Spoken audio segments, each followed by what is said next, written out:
pledge allegiance to the flag. So please rise. Flag's over here. I pledge allegiance to the flag of the United States of America and to the republic for which it stands, one nation under God, indivisible, with liberty and justice for all. Thank you. Next, we will have the recognition of members present to establish a quorum. Commission member Lisa Anselmi Dalton. Thank you, Mr. Chairman. Commissioner Choma is excused. Commissioner Craig. Commissioner Glick. Excused. Commissioner Lawson is joining us via telephone. Can you hear us, Commissioner Lawson?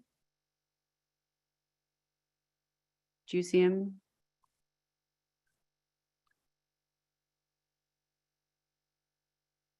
He just called in, so I know that he is making efforts to contact us. I know that. Mr. Chairman, there is a call-in listener, but I don't think they can talk when they call in like that. Okay, so we will just say that Commissioner Lawson's on by telephone. Commissioner Little is joining by Zoom. Here. Do we have? Great, thank you, Commissioner Little. Then I'm here, Secretary Anselmi Dalton, Vice Chair Ron Cayley. Here. And Chairman Cotton. Here. Thank you. We have members enough to constitute a quorum. Thank you, Commission member. Next is we'll have the roll call from the Select Water Committee. Chairman Thank you, Simpson. Mr. Chairman. Folks, welcome to Star Valley. Glad to have you here, and especially to all the members of the committee and the commission. Sure, sort of nice of you to travel all this distance to be with us. Abigail is online, and we have several members online with us, and so we'll ask Abigail to do roll call.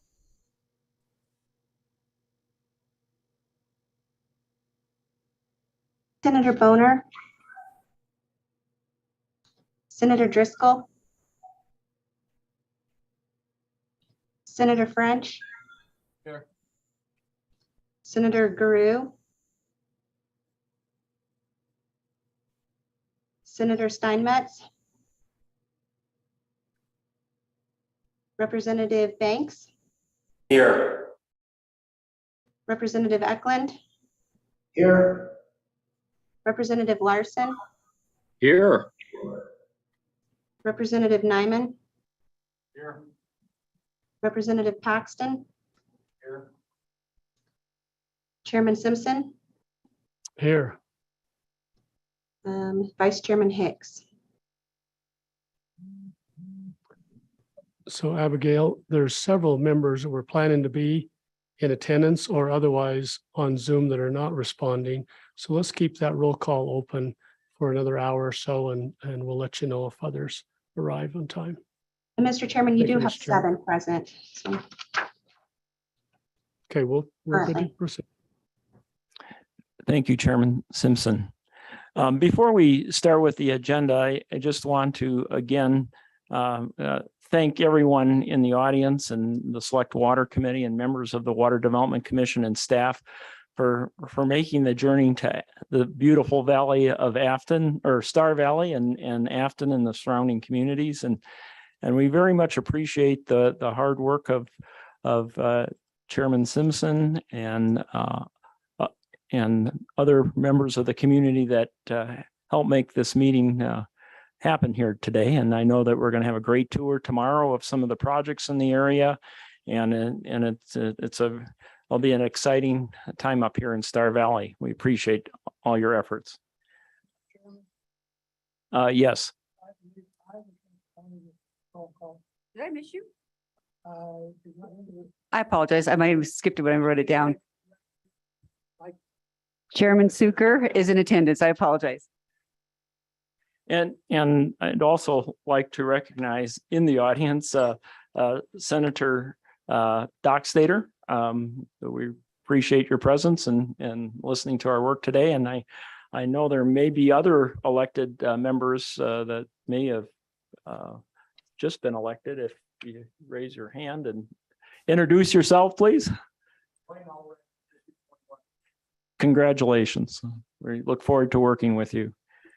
And with that, again, also want to just restate our purpose for being here.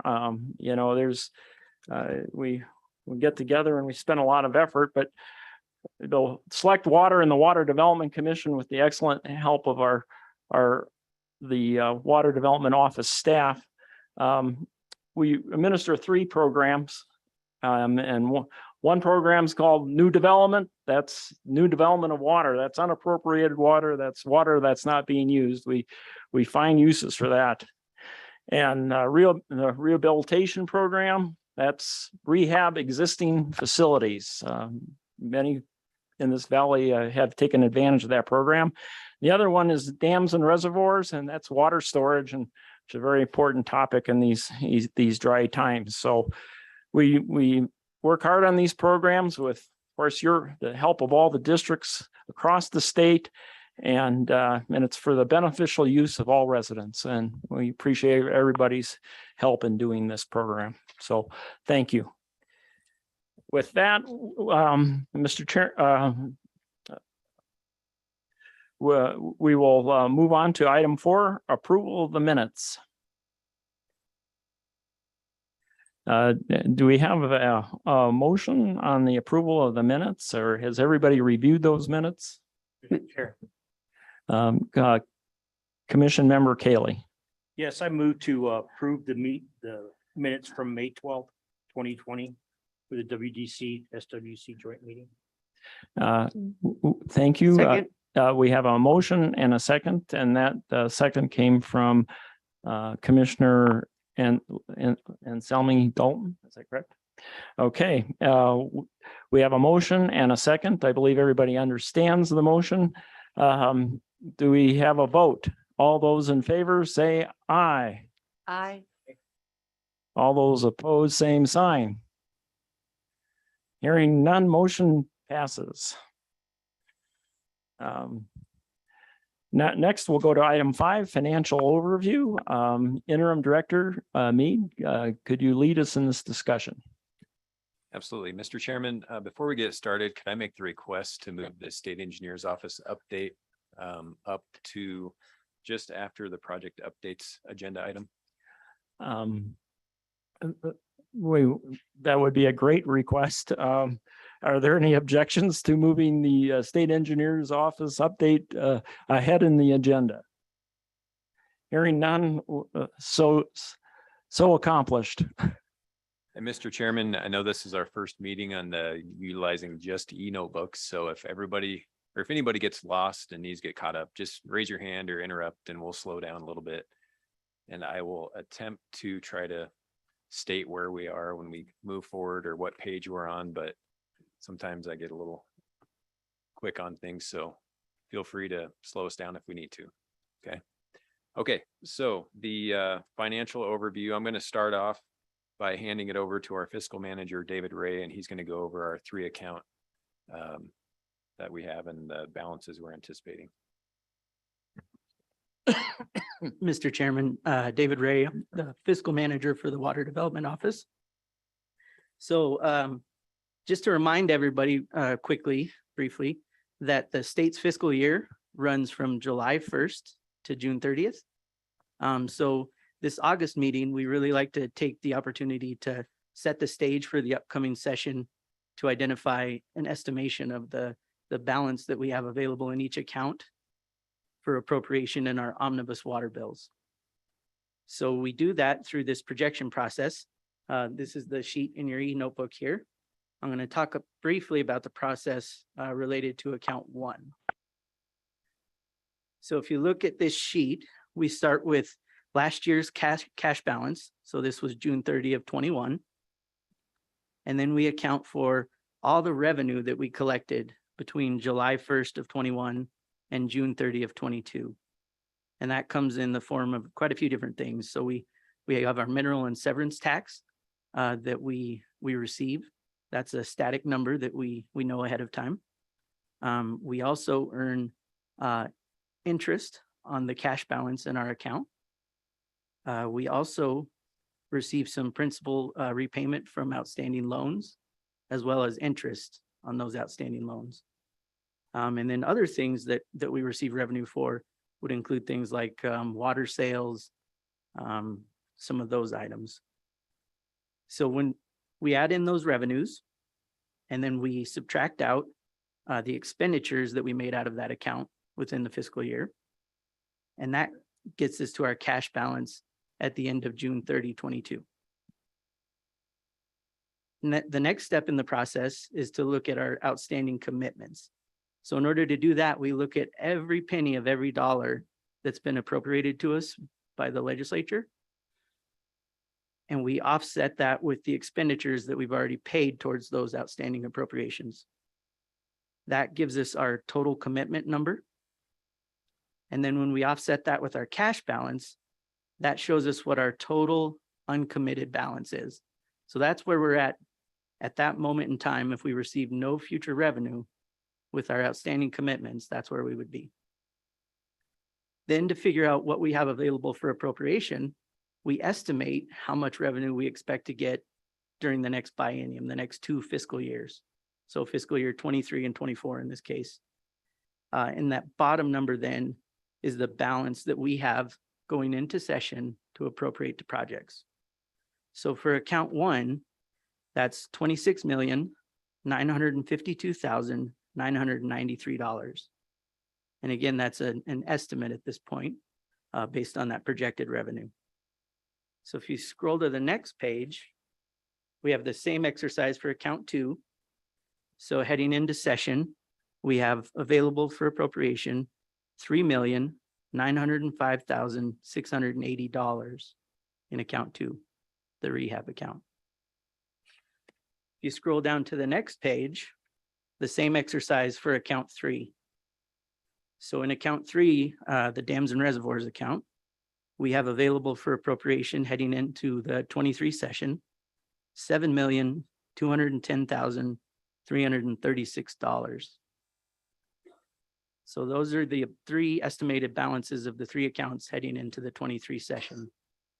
If you go down to that 4th page, there's a little chart there.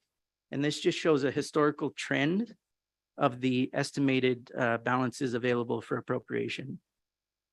So the thing that I really like to highlight, and we did this last year in August as well, is that if you look at that blue line, and if you were to put a trend line on that guy, you can see that account 1 is trending downward. And so we've talked about this at the last couple meetings, but the non-project costs out of account 1 are now starting to overtake those municipal projects and things that we typically spend out of account 1 as far as expenditures in a given fiscal year. So you see that trend line of the account 1 balance trending downward.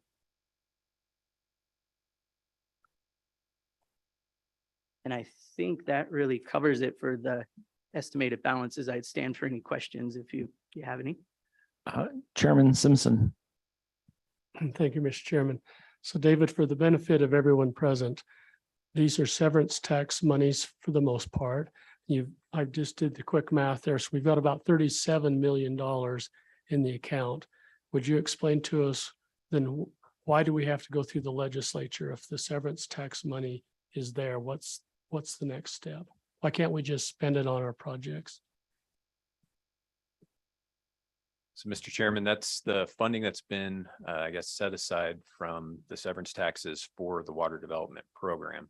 And then we actually take individual projects when we come with, we receive applications from our sponsors. We then put recommendations together and obviously bring those in front of the commission, the select water committee for approval. And then those go into the omnibus planning bill and construction bills. So even though the money has been set aside for the water development program, it actually has to be appropriated to individual planning projects or construction projects for us to actually be able to spend that and go under contract, and for sponsors to go under contract for construction and so on and so forth.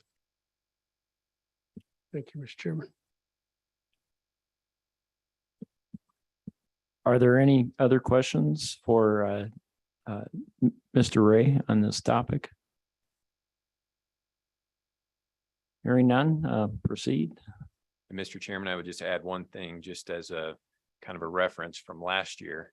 between our planning bill and our construction bill, we appropriated roughly $32 million out of account one and account two. And if you add up account one and account two, what we project we can spend again this year in the 2023 session, we have about 30, just a little shy of 31 million. So we're fairly similar to where we were last year. And as far as projects, we appropriated dollars for planning and construction. So just something to compare with. But this year, and we'll get into this a little bit later, the bidding environment is something none of us has seen before. We probably will have a lot of amendments coming in. We don't know what the ARPA funds that came through the bipartisan infrastructure law through state lands is going to look like. So we'll just have to see if we can get by with that $31 million this year, or we'll have to set some projects aside for into the future. So just a little piece of information there. Thank you, Interim Director Mead. Next, let's see, planning project consultant selection process update, or do we have another item you want to go through? There's more to the financial piece than you. Go ahead. Sorry, Mr. Chairman. So the next item under the financial overview is the reservoir operation and maintenance accounts. And I believe there's a bookmark for that under the financial overview to take you to that first page. It's basically a memorandum. So there's a statutory provision for the commission to review all of our reservoir operation and maintenance accounts once a year. And what we have in front of you is more or less a memo from myself, which David helped put together, to the commission to explain kind of the current status of all these accounts. So we have 10 different reservoir O&M accounts that have been authorized. 9 of them have been set up. Keyhole Reservoir has never been set up because the state of Wyoming doesn't hold any water in Keyhole Reservoir. And you'll see that list of the different accounts right there in the bullets on the first page of that memorandum. If I could have you move forward to 2 pages to the background and history page. Would you mind following along on there so they can see? So the first thing you'll see, it's got a title, Background and History of Reservoir O&M Accounts, and the first one's Fontenelle Reservoir. Okay, just want to make sure everybody's caught up. So here's just an example of what these different accounts are. Fontenelle Reservoir, it talks about when this account was set up or authorized in 1989, what funds were put into it, where that source of funds came from, and then just a brief explanation of what the typical expenses and the revenues are that come into that particular account or go out if it's an expense, and then the water asset that the state holds. So in Fontenelle, if you recall, we've talked about this quite a few times. We have 2 different contracts, a 1962 contract out of Fontenelle for 60,000 acre feet and a 1974 contract with the Bureau of Reclamation for another 60,000 to equate to that 120,000. So this is really just some information on this page and the next page that explains all those different 9 reservoir O&M accounts that we're talking about. So with that, and I'm not going to go through them individually just for, time. If you jump forward then 2 pages, I'm going to go through kind of the process we run through each one of these accounts to determine if there's any excess funds available to move into account 1 or account 2. So you should be now on page where it says Fontenelle Reservoir account at the top, and it looks kind of like a spreadsheet with a bunch of information and columns. Everybody's caught up? Okay. So the way we look at this is there's basically the first section that we look, or the first piece we look at, is the 10-year transaction history. So these are all, again, the revenues and the expenditures for each one of these accounts. This one's for Fontenelle. So we see in the revenues, we have Pacificor in 2013. And again, this is a 10-year look back. These are the 4 contracts we have, third-party contracts out of that Fontenelle Reservoir water. So they not only pay a readiness to serve charge for the water that they have under contract, but then they also pay their proportionate share of the operation, maintenance, and replacement costs that are passed on from the Bureau of Reclamation to the state of Wyoming. And that's typically what you see in the revenues, but also you see some investment income because these dollars and this, the balances in these accounts are also invested, just like our accounts 1, 2, and 3 balances. So roughly that's the revenue. And then you look in the expenditures column, and in history, we've been paying on that 1962 contract when we bought water and the 1974 contract. 1974 contracts paid off now. The 1962 contract, I think, has 1 or 2 payments left before that's paid off. So that's the majority of the expenses. And then you'll see, Bureau of Reclamation, OM&R. That's the operation and maintenance bill that we get from Reclamation on a given year. That's part of the expenses. So then the second thing we look at, if you move on to the next page, you'll see it's titled 10-year projection. And we kind of just do the same thing. We expect what's happened in the past to happen in the future, as far as what types of revenues we're going to get and what kind of expenditures we're going to have. And then we also apply some reasonable inflation to that, knowing the cost to operate, maintain, and replace things on the reservoir is going to be more expensive in the future than it is now. So we put all that together and we come up with a projection. So it'd be the balance column on that second page, that 10 years from now, we expect the balance in Fontenelle Reservoir to be $2,392,673. And where we are now is roughly 3.1 million. So it's a fairly stable account.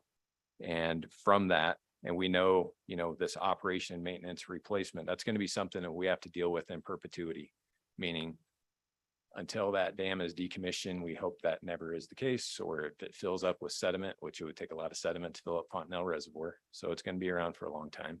We have an obligation for that O&M and replacement cost to the Bureau of Reclamation because we have water in there. And then, so we look at the numbers and the trend or the history and the projected into the future. And then we come to a determination under conclusions and recommendations that the fund is stable and with no excess funds available this time to transfer to account 1. If we did determine that there were excess funds, then the statute reads that with legislative approval, the excess funds would be moved to account 1, for example. So in years past, we've moved money from Buffalo Bill into account 1. Okay, so that's one example, and I'm going to go ahead and move on to the next page. I'm going to kind of give you one more example just because we talk about it a lot, and I just mentioned it, Buffalo Bill Dam account. Same thing here. Again, we've gotten a number, or we've transferred out of this account numerous times, you can see throughout history in that transaction history. And we talk about this every year. This is where we funded basically a modification to the hydropower plant. And we have a loan with WAPA, and it's 11% interest, and they're not allowed to pay it off early. So it's been a great revenue source for the state of Wyoming from the director that had that idea and got that set up in the past. So every year until the year 2030, we receive about $2.5 million worth of revenue from that loan repayment. And that's going to end eventually in 2030.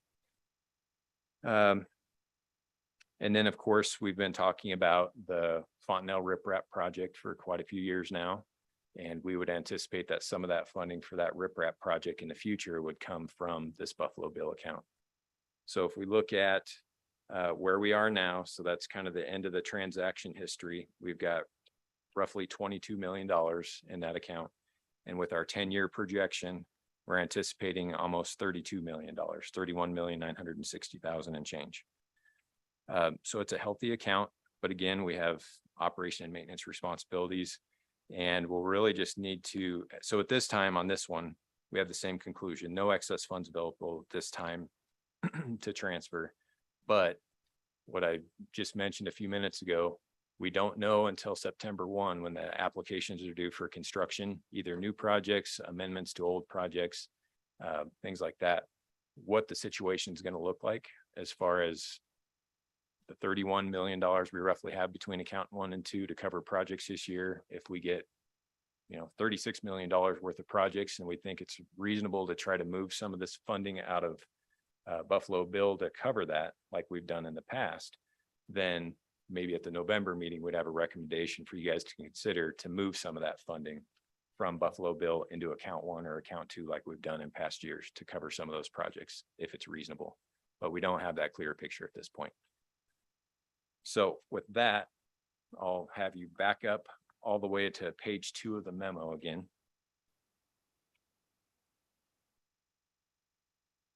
And this is where we have each one of the more or less summaries from the analysis we went through for each one of these O&M accounts. So I already mentioned Fontenelle Reservoir, fund is stable with no excess funds available at this time. And that's really the case for Buffalo Bill, with the exception I just mentioned. Palisades Reservoir, we have this miscellaneous account, and High Savory Reservoir. We're saying the same thing. The fund is stable. It's not significantly growing or decreasing. So we feel it's good, and there's an appropriate amount of dollars in each one of those funds that it doesn't make sense at this point to transfer funds.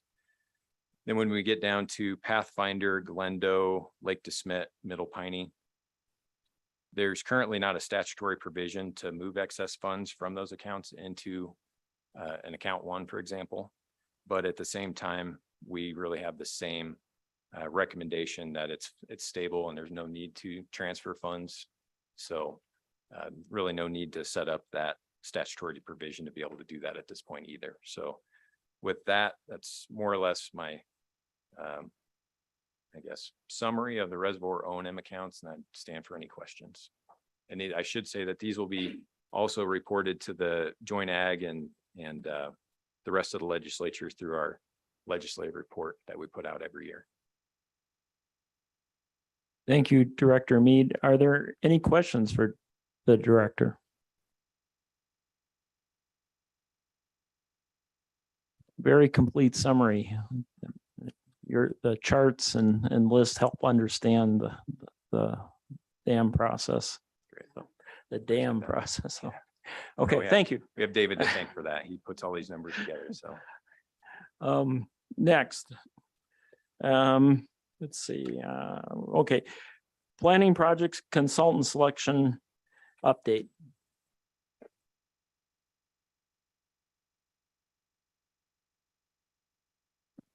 Good afternoon, Mr. Chairman, members of the commission, Select Water. My name is Barry Lawrence, Deputy Director for Water Development Office, Planning Division. I'm happy to be here today to talk to you about our project planning, funding approval, and consultant selection process. So I'd ask you to turn to tab C in your notebook. And the first page there is basically a timeline graph, kind of an overall generalized graph that I'm going to go through. This shows the project applications that come in on the left side, all the way through to timeline to notice to proceed of consultants on the right end. It's a 13-month process. This is the process that we have been using for the past 5 years, and you're going to hear it referred to as the new process, and I'll explain that here in a minute. As I said, we've been using this process for the past 5 years. The process is such that we go through we receive the applications and we go through entire consultant selection process with budgets assigned by the winning consultants and so forth, which are then hardwired into the planning bills. So in effect, the old process, it was a 9-month process and the office set the budgets. But about 5 years ago, we were asked by the commission, Legislative Select Water Committee, to change that process. The thought being that it would be cost savings to not have the office set the budgets, but rather go through the process, the consultant selection process, and then what the market would bear, the winning consultant with that winning bid would be what was hardwired in the planning bill. So to do that, to go from that old process, the 9-month process, to the 13-month process, that first year, of course, we had to shift everything up 5 months so we get all the way through the consultant selection process, have a winning consultant, and then a dollar amount that could then be put into the planning bill. And so that's the difference when I talk about new process and old process, just to give you an idea. So looking at the timeline, this is the current process as we have it now. On the left side, you'll see March 1, level 1-2 project application deadline, and that is strictly adhered to. Then mid-March or early April, these projects are all assigned to project managers in our office, and they go out and they visit the various projects. And we also assign commissioners to the projects at that time. And a lot of you have been invited to these project site visits and so forth. And those site visits are actually in our operating criteria that we go out and do on the ground site visits with each of the sponsors and look at the issues of the projects and so forth. come back to the office, write up recommendations in concert with the director. And then that is all brought to you at the May Commission Select Water meeting, the joint meeting, which we had, of course, this year, where we had the 16 projects come before you, and you get to hear from all the sponsors about their projects, the issues and so forth, and have those discussions. At that meeting, at the May meeting, we asked you for preliminary approval to begin consultant selection. And that was granted. And so then we were off and running. Late May, started project solicitation. We're asking for statements of interest, statements of qualification from consultants. That goes on for about a month. And they're due, as I said, about a month later, late June. Those statements are due in our office. They're then taken by our office staff and by the various project managers and go through a shortlisting exercise. And we follow Wyoming statutes when we do that. And we also look at residency requirements and so forth, and we can get into that a little bit.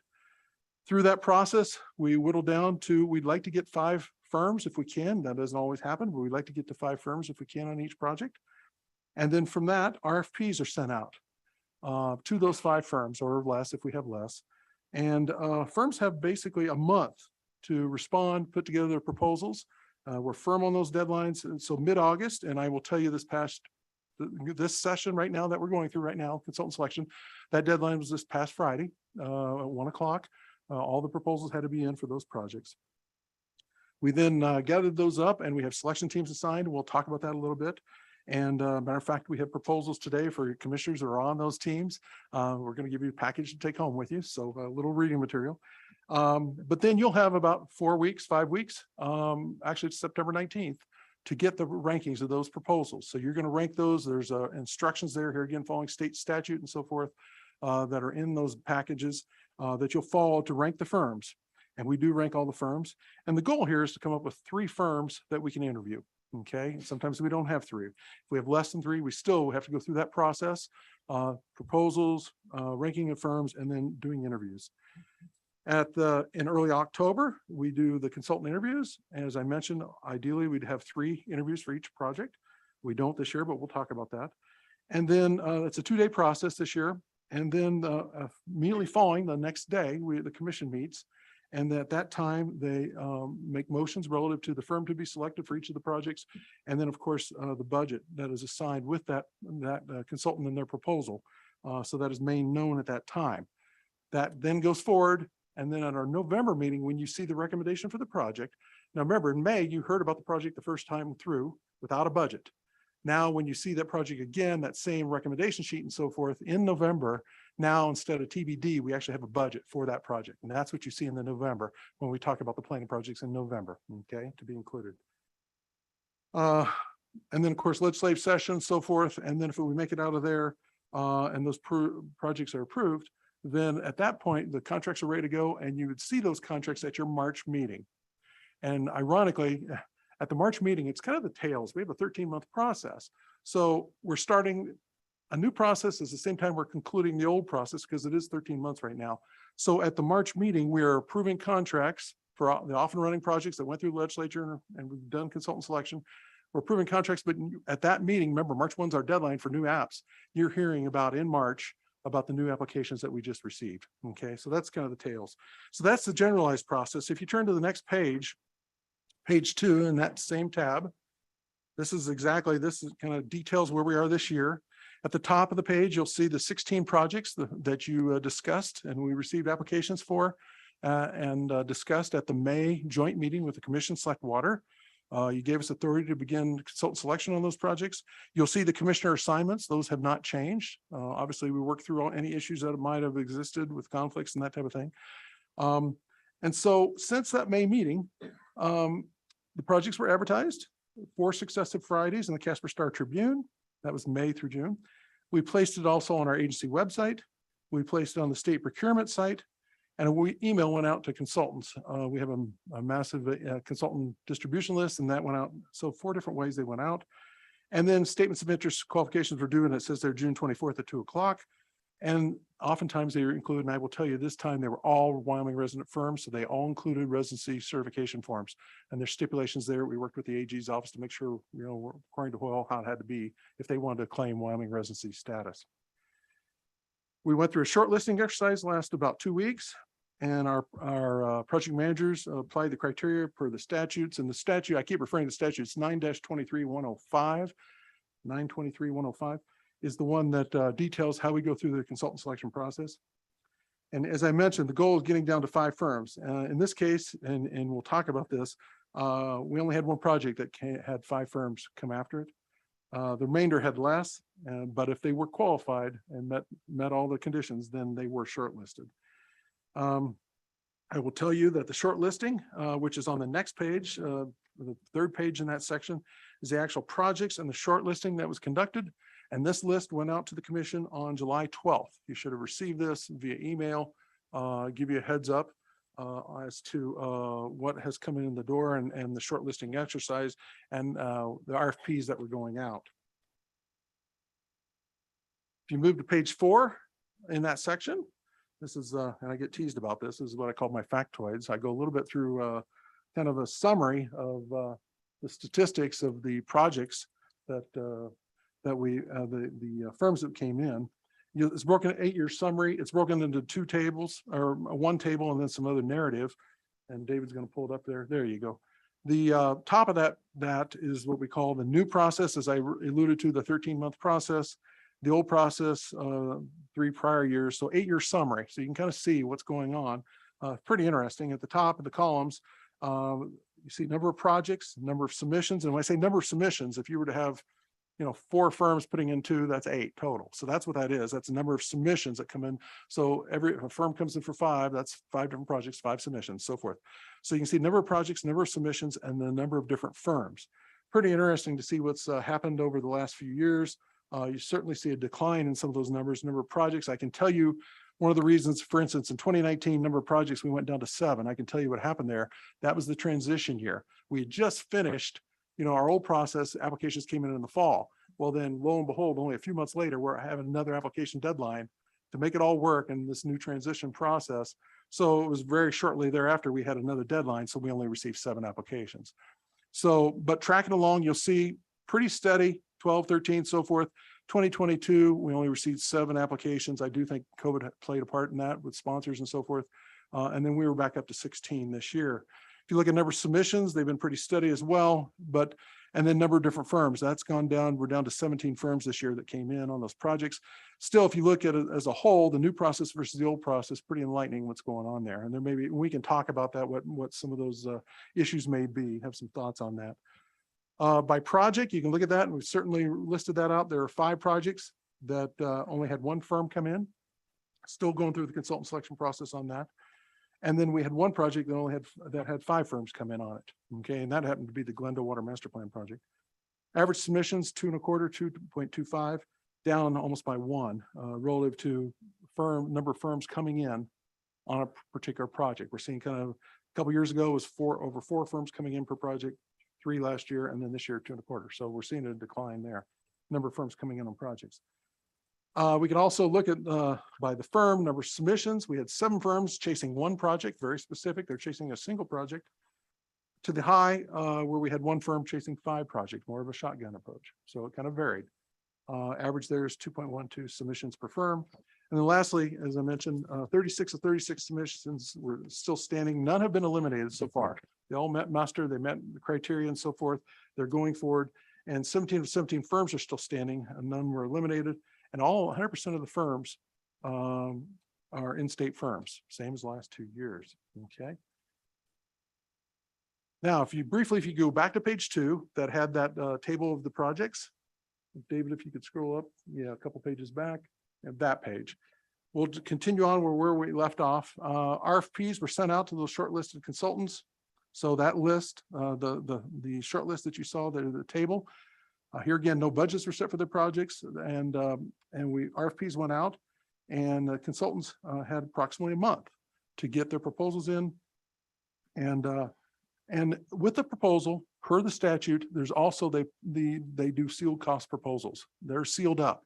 So through this process of all the proposals, the ranking the proposals and so forth, it's not until we get into the interview rooms that the sealed envelopes or, the information in those sealed envelopes are divulged. Because per statute, we are to rank those proposals regardless of costs. Okay. That piece of things doesn't come in until the very end, to the interview phase.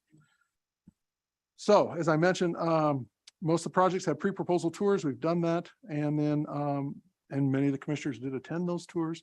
Proposals were due this past Friday. And we do have packages for all of the commissioners that are here. In those packages, you'll see your proposals that came in, including work previously awarded lists. We have a list that we maintain, and David generates those. Thank you, David, for the work past 5 years, because we're supposed to look at that volume of work previously awarded. That's per statute. And then also consultant performance data, something else. Past performance is something we do look at. And since January 1 of 16, we keep records, basically when projects finish up, whether it be planning or construction side, project managers fill out report cards on every firm. And so we have that information, and that all goes, that is provided also in your packages for those of your ranking proposals. So where we are now, you see the black line that represents where we are today. Proposal rankings now for you commissioners, and Miranda will hunt you down if you don't get them in. September 19th by 5 o'clock, you need to call in or email Miranda with your rankings of the proposals. And there's guidance documents in there for doing that in your packages. That brings us to, that will all be then, of course, put together. We'll figure out the 3 lowest firms, or when I say lowest firms, the 3 top firms will get interviews. Those interviews will be held October 4th and 5th. And that's the last page of this section. If you turn back to the interview schedule, which is, and David, if you could go, no, the other way, David. Thank you. The last page is the schedule that has been set for the interviews. As you'll see, that's 2 days of interviews, October 4th and 5th. 4 concurrent sets of interviews will be going on at the same time. And those, so we have morning blocks, afternoon blocks, and so forth. And then I would ask the commissioners to take notes if you have an open slot on the right. I think Commissioner Craig, you're the lucky commissioner, because, or lucky or unlucky, depending how you look at it. The way it worked out, we do not require your services the first day. So you get a pass on that one. We will have sponsor briefings prior to each block of interviews. And the interviews this year will be held as last year will be down in the Capitol Extension hearing rooms down there. So that works out real well for us. We'll do that for 2 days, October 4th and 5th.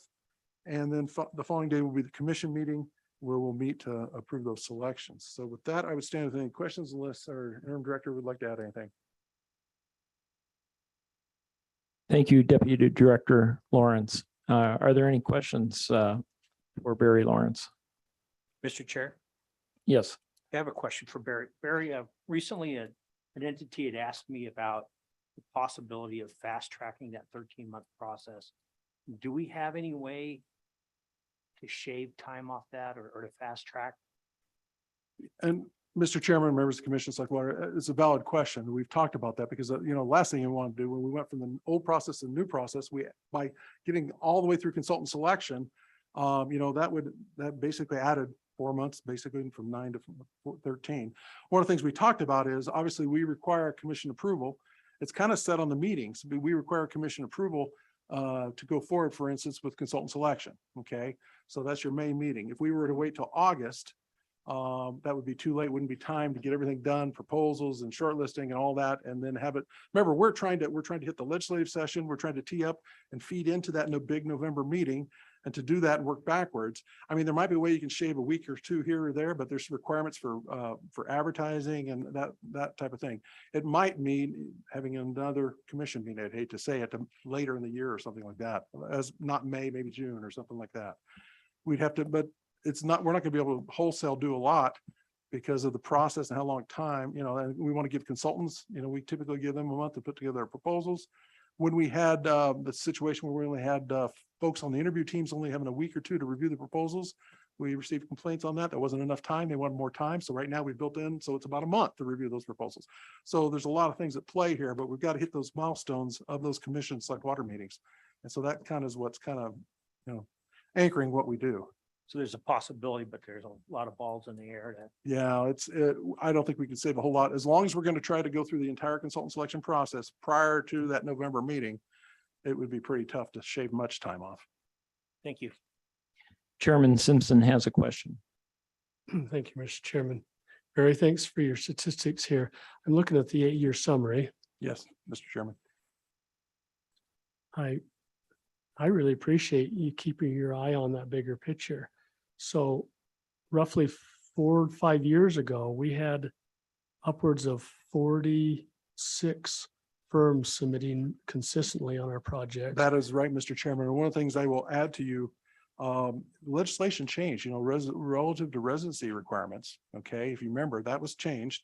It was actually in 2019, Senate File 74, where if we had less than 3 firms, we could look at non-resident firms, less than 3.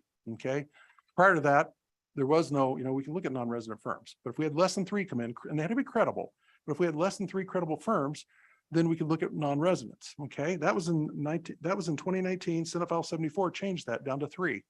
Well, then fast forward another year in 2020, the legislation changed again. House Bill 51 changed it from 3 to no firms. So suddenly, if we had one Wyoming credible firm come in, we were not allowed to look at out-of-state firms. Okay.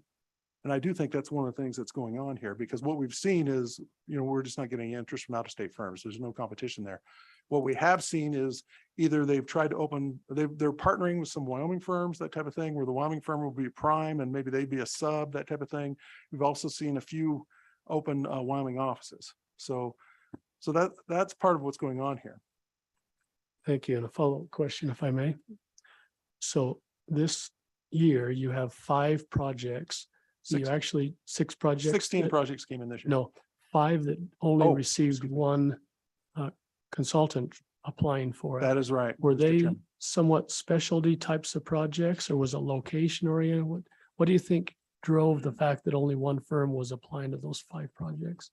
Mr. Chairman, I will say it varies. I mean, we look at the 5 projects. You have a Wellfield study, you have the Green River Rock Springs East Side Zone Study, Side Irrigation District Master Plan, Grable Valley Irrigation District, Upper Sunshine Outlet Works, and the Shoshone Groundwater Supply and Transmission. I will tell you that we talked to some of the firms and some of the individuals, and they say they're stretched really thin. Obviously, there's a workforce issue, but there's also a lot of dollars out there, a lot of ARPA projects and so forth, and they are stretched thin. Also, I will tell you that we've talked to the state construction folks, David has, and this is a kind of endemic thing they're seeing on a lot of their projects. They're just not getting that many different firms coming in. Thank you. Thank you, Chairman Simpson. Are there further questions? Are there questions online on the Zoom screen? Hearing none. Thank you, Barry. It's just impressive, the amount of detail that has to be kept track of. I think the Water Development Office and everyone does an excellent job. It's amazing to me. Thank you. Thank you, Mr. Chairman. We have great staff. Next on the agenda. Let's see here. We had Water Development Program Level 1 and Level 2 Planning Projects Budgeting. Did we? Okay. That's me also, Mr. Chairman. Thank All you. right. As we've just detailed, we've gone through the budget, how the budgets are set. We do go through consultant selection, the winning proposal, the consultant, and the dollar amount in that sealed envelope is what is then hardwired into our planning bill. That having been said, and our office does not set the budgets, not like the old process. I mean, now we don't do that. We do the sealed envelope and the what the market will bear. There were 2 state-sponsored projects, and I think there might have been some confusion. There were 2 state-sponsored projects that came in kind of late in the game last year. They came in November, and there were recommendations, and those were the Critical Aging Irrigation Infrastructure Assessment Project, Level 1 project, okay, and we're going to talk about that one later, and the Cloud Seeding Operations Hydrological Assessment Medbo Sierra Madre Mountain Ranges Level 2 project, which we're going to talk about next. Those 2 projects were state-sponsored projects, which per our criteria, we certainly can have a state-sponsored project where the office or, deem a need that we need to do a project. But we did not bring that in March, such in time that we go through consultant selection. Instead, it came in later in the year, realizing the need for those projects later in the year, such that we fed it into the recommendation process in November. Well, obviously at November, it's too late to hold consultant selection and go through that whole process and have a dollar amount. So in those 2 projects, and then only those 2 projects, state-sponsored projects, we set the budget like we have normally done with the old way of doing business based on our years of experience and what we thought those projects would cost. We set the budgets, and that was what was in the recommendations for those 2 projects that you saw past November that were approved with those budget dollar amounts. The Critical Aging Infrastructure was a $500,000 project, and the Cloud Seeding Operations Hydrological Assessment was $300,000 project. As I said, that office did set the budgets on those two, so I think there might have been some confusion from the way we normally do business relative to these two state-sponsored projects. But we felt it important not to lose a year, and be able to get that included in the 22 omnibus bill such that we could issue notice to proceed like with these other projects in April. And I don't know if Jason, if you want to say anything else. Chairman Simpson has a question. Legislators, you remember this, it was in the omnibus bill, and was quite a question from Senator Hicks about how that all fell out. But those two projects, the project we're talking about today, and then that infrastructure bill was established, as Mr. Lawrence had just described to us. They were put in the omnibus bill and we approved it, but the consultant selection happened completely outside of the cycle. So it really was a very unique situation. In fact, it's happened 2 or 3 times in my recollection, but other than that, but it did throw a question mark for Senator Hicks. And so thanks, Mr. Lawrence, for explaining that to us. Thank you, Mr. Chairman. Thank you, Chairman Simpson. Barry, are there any more comments on this section? No, Mr. Chairman. Okay, going on to the next section. Planning project contract approval, and is this a select water committee That's correct. issue? Right.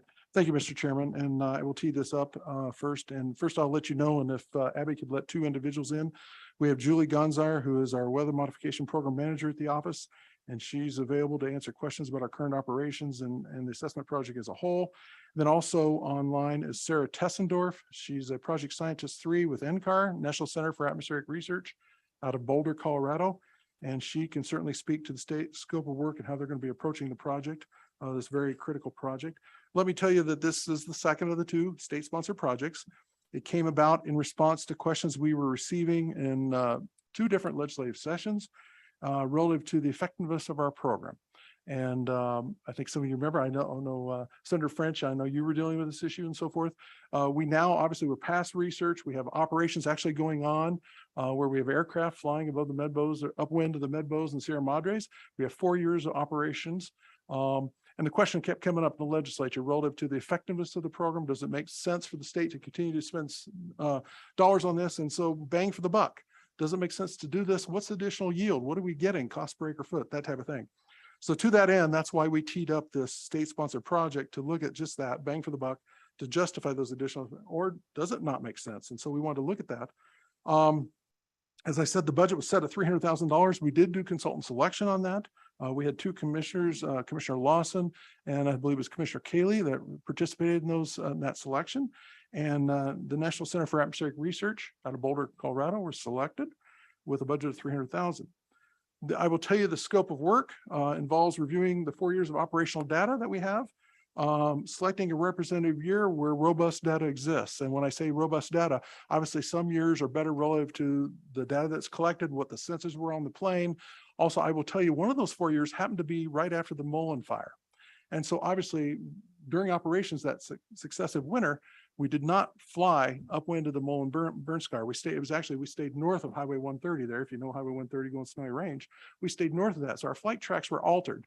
So that obviously would not be a good year to select of the 4 to do this robust modeling that we're going to do. So that gives you an idea.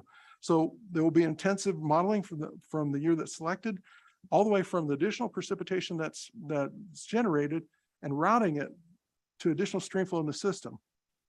They will be using the NCAR Wyoming supercomputer in Cheyenne to help do this work. And UW is also a partner on this project. So at the May meeting, we did select a consultant. The commission preliminary approved that, as well as the contract pending. Obviously, today what we're seeking is a recommendation from the Select Water Committee to approve that contract. So, and I don't know, Jason, if you want to say anything else, or we certainly can dish to anybody else. If we have questions, and we do have, as I mentioned, Sarah Tessendorf, who is our research scientist from the National Center for Atmospheric Research on, and Julie Gonzar, our program manager, also on. Mr. Chairman. So legislators, we're scattered all over, so I'm going to forgive me for wandering my neck. So the money was in the omnibus bill. It's That's been correct. approved. And the consultant selection has been completed. That's correct, Mr. Chairman. And so what we're asking today is a decision to approve the contract. It's been in the packet. You've had a chance to review it. So we do this generally, again, in a cluster when we do as part of the big projects. But this one's unique, and so it's coming to us late. And so does anyone have any questions? Because we're going to recommend approval under a motion to advance this project unless anyone has any questions. Representative Nyman. Thank you, Mr. Chairman. When are we going to be able to see information back from this? Will this be prior to the session coming up, or when do we foresee any information coming back from these consultants? Right, Mr. Chairman, members of the commission, Representative Nyman, the plan now, the scope of work, which is in the contract, shows that it's about a 1-year project. So it wouldn't be this year that we'd have that information. It would be next year at this time. Certainly, they'd be wrapping up the study next fall. We'd have it going into the 24 legislative session, but we would not have it for the 23 legislative session. Can I also mention the reason this project is advanced is because of the legislature. You recall, as we bring the omnibus bill forward each year, during floor debate, people always ask the question, what is cloud seeding and why are we dropping so much money into it? How do we know we're getting a return on our investment? And so this project is going to be able to tell us that. They'll literally do a hydrologic analysis and determine if we cloud seed and we drop more moisture on the mountains, what is the stream gauges downhill going to tell us? How much more water is in the creek as a result of that? And so we've asked for this. That's why it was a state-sponsored project, is because we were the emphasis behind it. So I recommend we advance this project and get the data as soon as we can so that when we're debating this on the floor in the future, we can actually respond to that. Guess what? We're getting X acre feet of water more, and here's what the cost of water is, and this is how it's beneficially benefiting our people. Okay, so any other questions? Anyone online? We're good. Okay, I'm going to entertain a motion to recommend approval for this contract. Representative Nyman makes the motion. Do I hear a second? Senator French seconds it. So folks, because we have so many of you online, I'm going to, when we vote today, I'm going to actually call for a raise of hands. So Abigail and I can count you to make sure a voice vote sometimes is a little clouded with the remote participants. So all in favor, please raise their hand. Any opposed, please raise their hand. Thank you. Motion carries. Mr. Chairman, back to you. Thank you, Mr. Chairman. Interim Director, does this require any action from the Water Development Commission?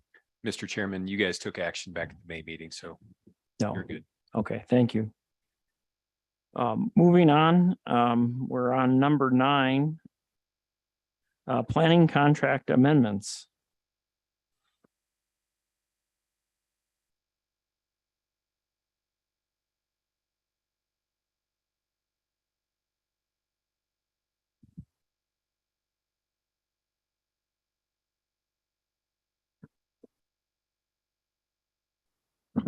Thank you, Mr. Chair and members of the Commission and Select Water. My name is George Mosier, and I'm the project manager for the Groundwater Exploration Grant Program. The topic today is a contract amendment number 1 for Town of Cokeville. You'll find this as bookmark item number 9 or E or page 80 in the PDF.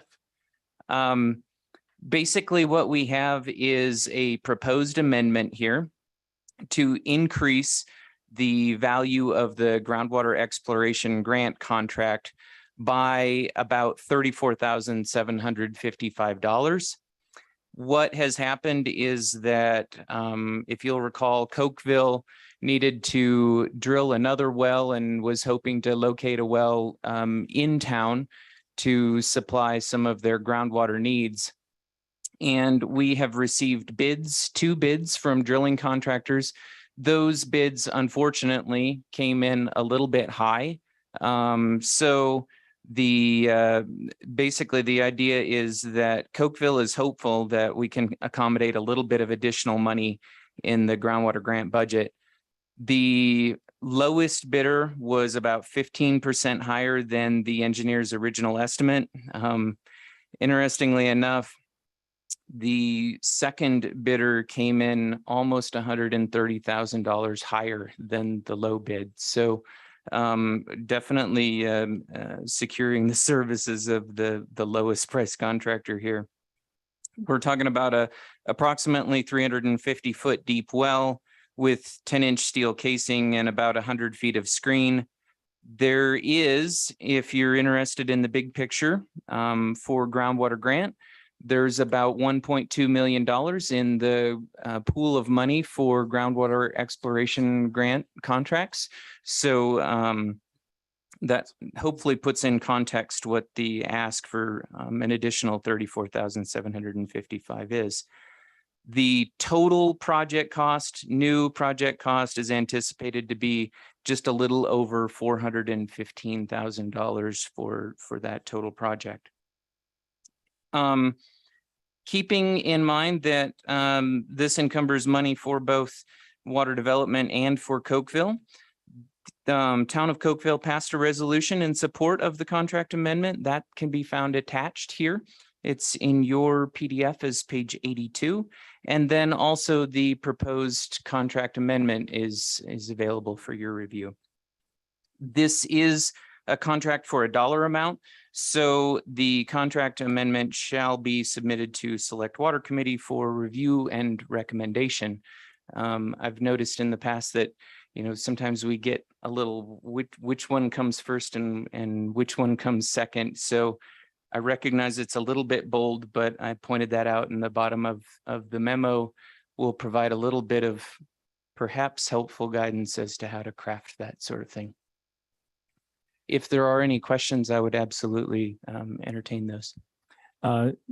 Before we take any questions, I'd like to invite Demont Grandy from the city of Cokeville Council to come forward and express any concerns or questions, or at least recognize him for all his hard work for the town of Cokeville. Hurt my back, so I'm not surprised when I was a young man. So,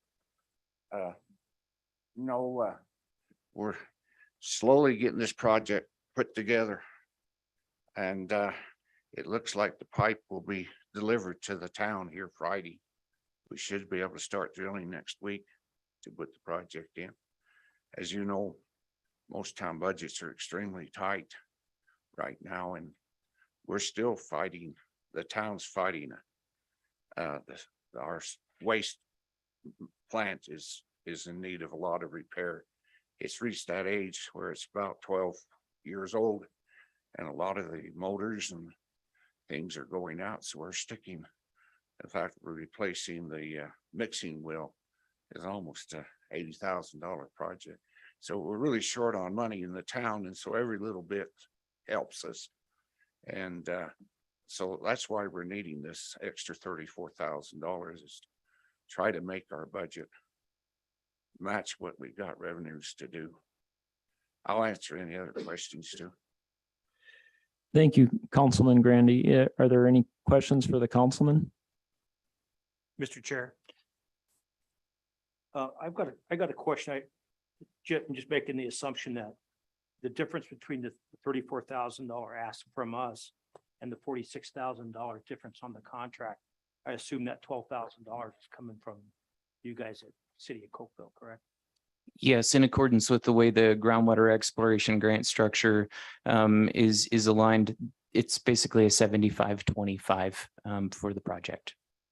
And the city's okay with that then? And Have to be, we got to get the well put in, or we won't have any water for the town of Cokeville. It's a delicate situation. The EPA's down on us to get this well done so we can have a well that's sanitary for us people, Cokeville, to drink from. Our old wells are been declared not suitable. got groundwater influence. And so we're really in need of getting this well drilled and things up and running. And my follow-up question would be is what kind of time frame are you hoping to be able to get that well in? Well, they're gonna start drilling Monday, is what we're been told. White Mountain, I've done several wells with them over the years with my past job with NRCS. And they're extremely efficient. They can come in and put a well in pretty quick. Todd, you know more about the time frame, but I think they can get that well drilled in a couple of weeks, can't they? If they decide to do it. Come, sir, come on up and grab the microphone. Mr. Chair, Todd Hurd is with Forsgren and he is the town engineer for this project. Thank you. So the hope is to get this well drilled. It's actually moving quicker than what we thought. They anticipated being in there in October instead of now, which is a positive. The town does have some grant monies from SLIB to do the pump house and the well development itself. But we need to know what the outcome of the well is before we get too excited about that. But we're hoping to finish everything up this fall still in order to get them pumping water out of that well. Yeah, that sounds great. Thank you very much. Are there further questions either online or yeah, Senator Giroux or French, I'm sorry. Just a question, will this well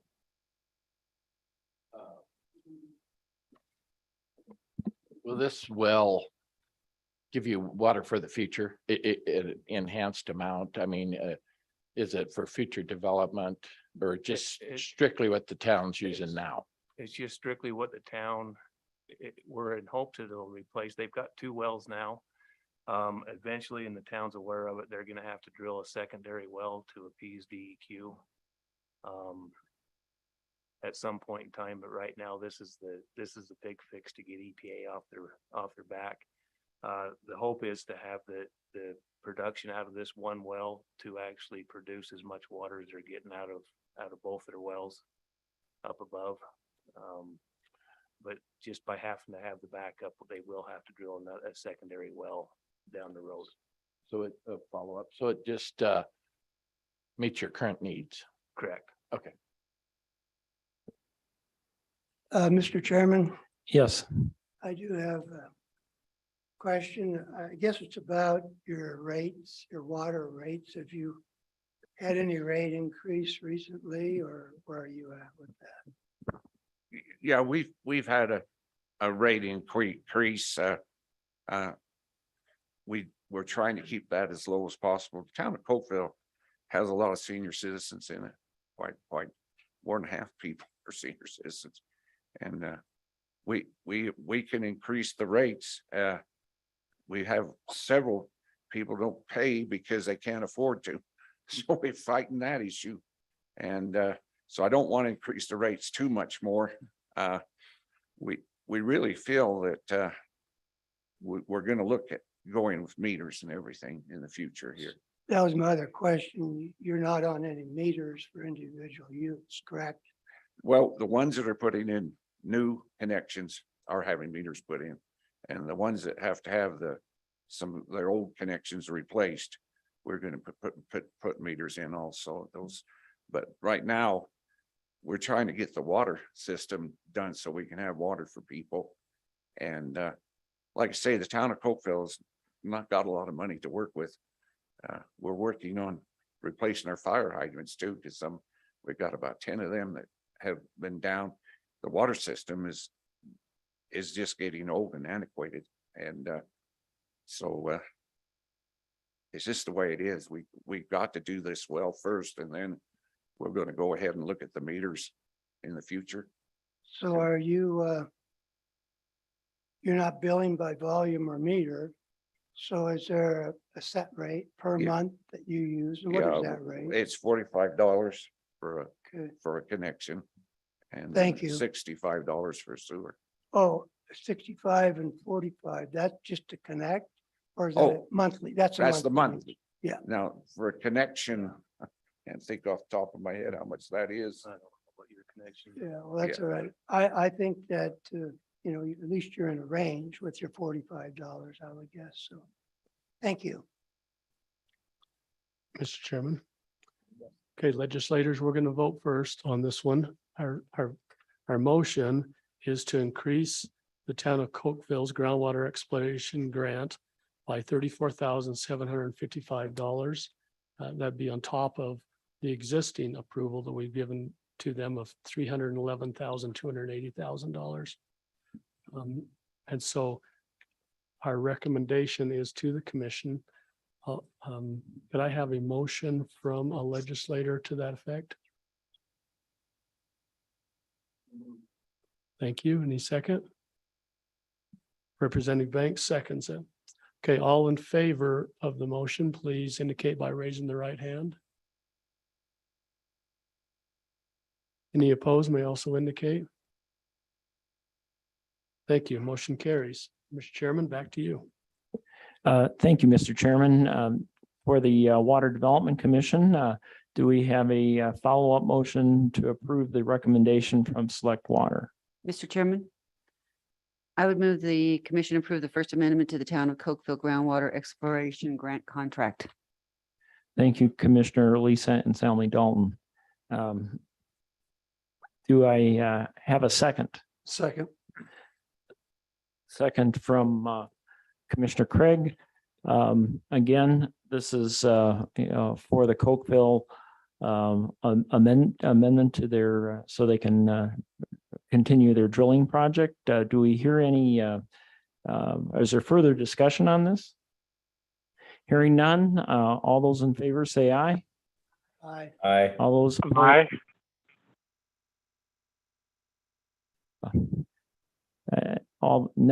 All those opposed, say same sign. Hearing none, motion passes.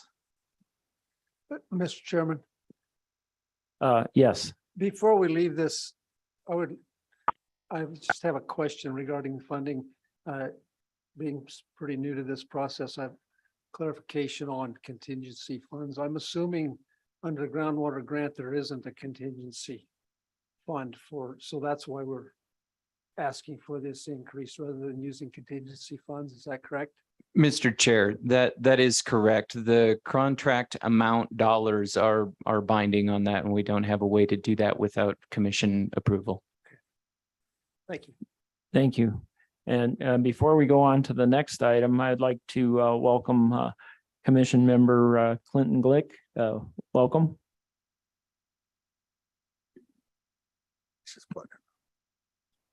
Well, it's good to be here. The traffic and construction is pretty terrible. Anyway, I'm here and Chairman Cott, you're doing a fine job. I'm trying my best to follow in great footsteps. Next on the agenda is item number 10, project updates. Thank you, Mr. Chairman. So we've got 4 different projects we want to provide updates on. The first being the critical aging irrigation infrastructure level 1 study. We've got Chase Tavelli, who's a project manager for that project, as well as we should have Derek Thompson and Jay Shug online, which I see Jay. They're from Tri-Hydro. So before I hand this over to Chase, I just wanted to bring it to the attention of the commission and provide you a little update. So if you recall at the May meeting, this contract with Tri-Hydro was approved by the Water Development Commission for this study. But until the Select Water Committee had that contract in hand or in front of them back from the AG's office, they weren't comfortable moving forward with their review and recommendation. So shortly after the May meeting that was ready from the AG's office, we passed it on to Representative Simpson, and he forwarded it on to the rest of the Select Water Committee for their consideration. And during that consideration, there was a few concerns that came up, and we responded to those concerns with a little memo. And I just wanted to walk through those with the Water Development Commission. So this is kind of old news for the Select Water Committee, but maybe a refresher at the same time. So I think there was maybe a little bit of confusion with some of the folks on Select Water Committee, and they didn't feel like what they saw in the scope of work from Char Hydro that we were looking to approve met the intent of the legislature. And more specifically, I think they were expecting an actual assessment rather than development of, assessment protocols, terminology, ranking criteria. And one of our scope of services tasks says assessment plan. And, it was brought up, well, a plan and not an actual assessment. So to address a couple of those, and there's a few more that I'll get to, is, just wanted to recall the discussions back in last November when Director Brandon Gebhardt was with us. There's quite a bit of discussion about, this there could be a phase 1 and a phase 2. This is a pretty large scale project. We talked some more at the January meeting associated with this being put into the planning bill. And then of course, through the committees that our omnibus bills have to go through during the legislative session. But just to, again, recap the scale of what we're trying to deal with here. And this is kind of piggybacking off of last year's irrigation system survey, which we do every other year. And that survey was sent out to 157 different districts. That's probably not covering all the districts in Wyoming, but that's what we have contact information for. We received back about half responses from about half those districts, and that equated to over 1 million acres worth of irrigated property, thousands of acres, over 3,000 miles, I should say, of canals and ditches, and then thousands of structures, head gates and turnouts and different things like that. And that was just half of what we were looking to get response back on. So, I don't know if it's linear and you double that or not, but it's a lot of structures, a lot of miles of canal and everything like that. So in order to really get a handle on that, we need to be pretty methodical and have a targeted approach on how we, approach this. But the intent is to end up with a list of the most critical structures within the state, and also a reconnaissance level type cost estimate for each of those critical structures.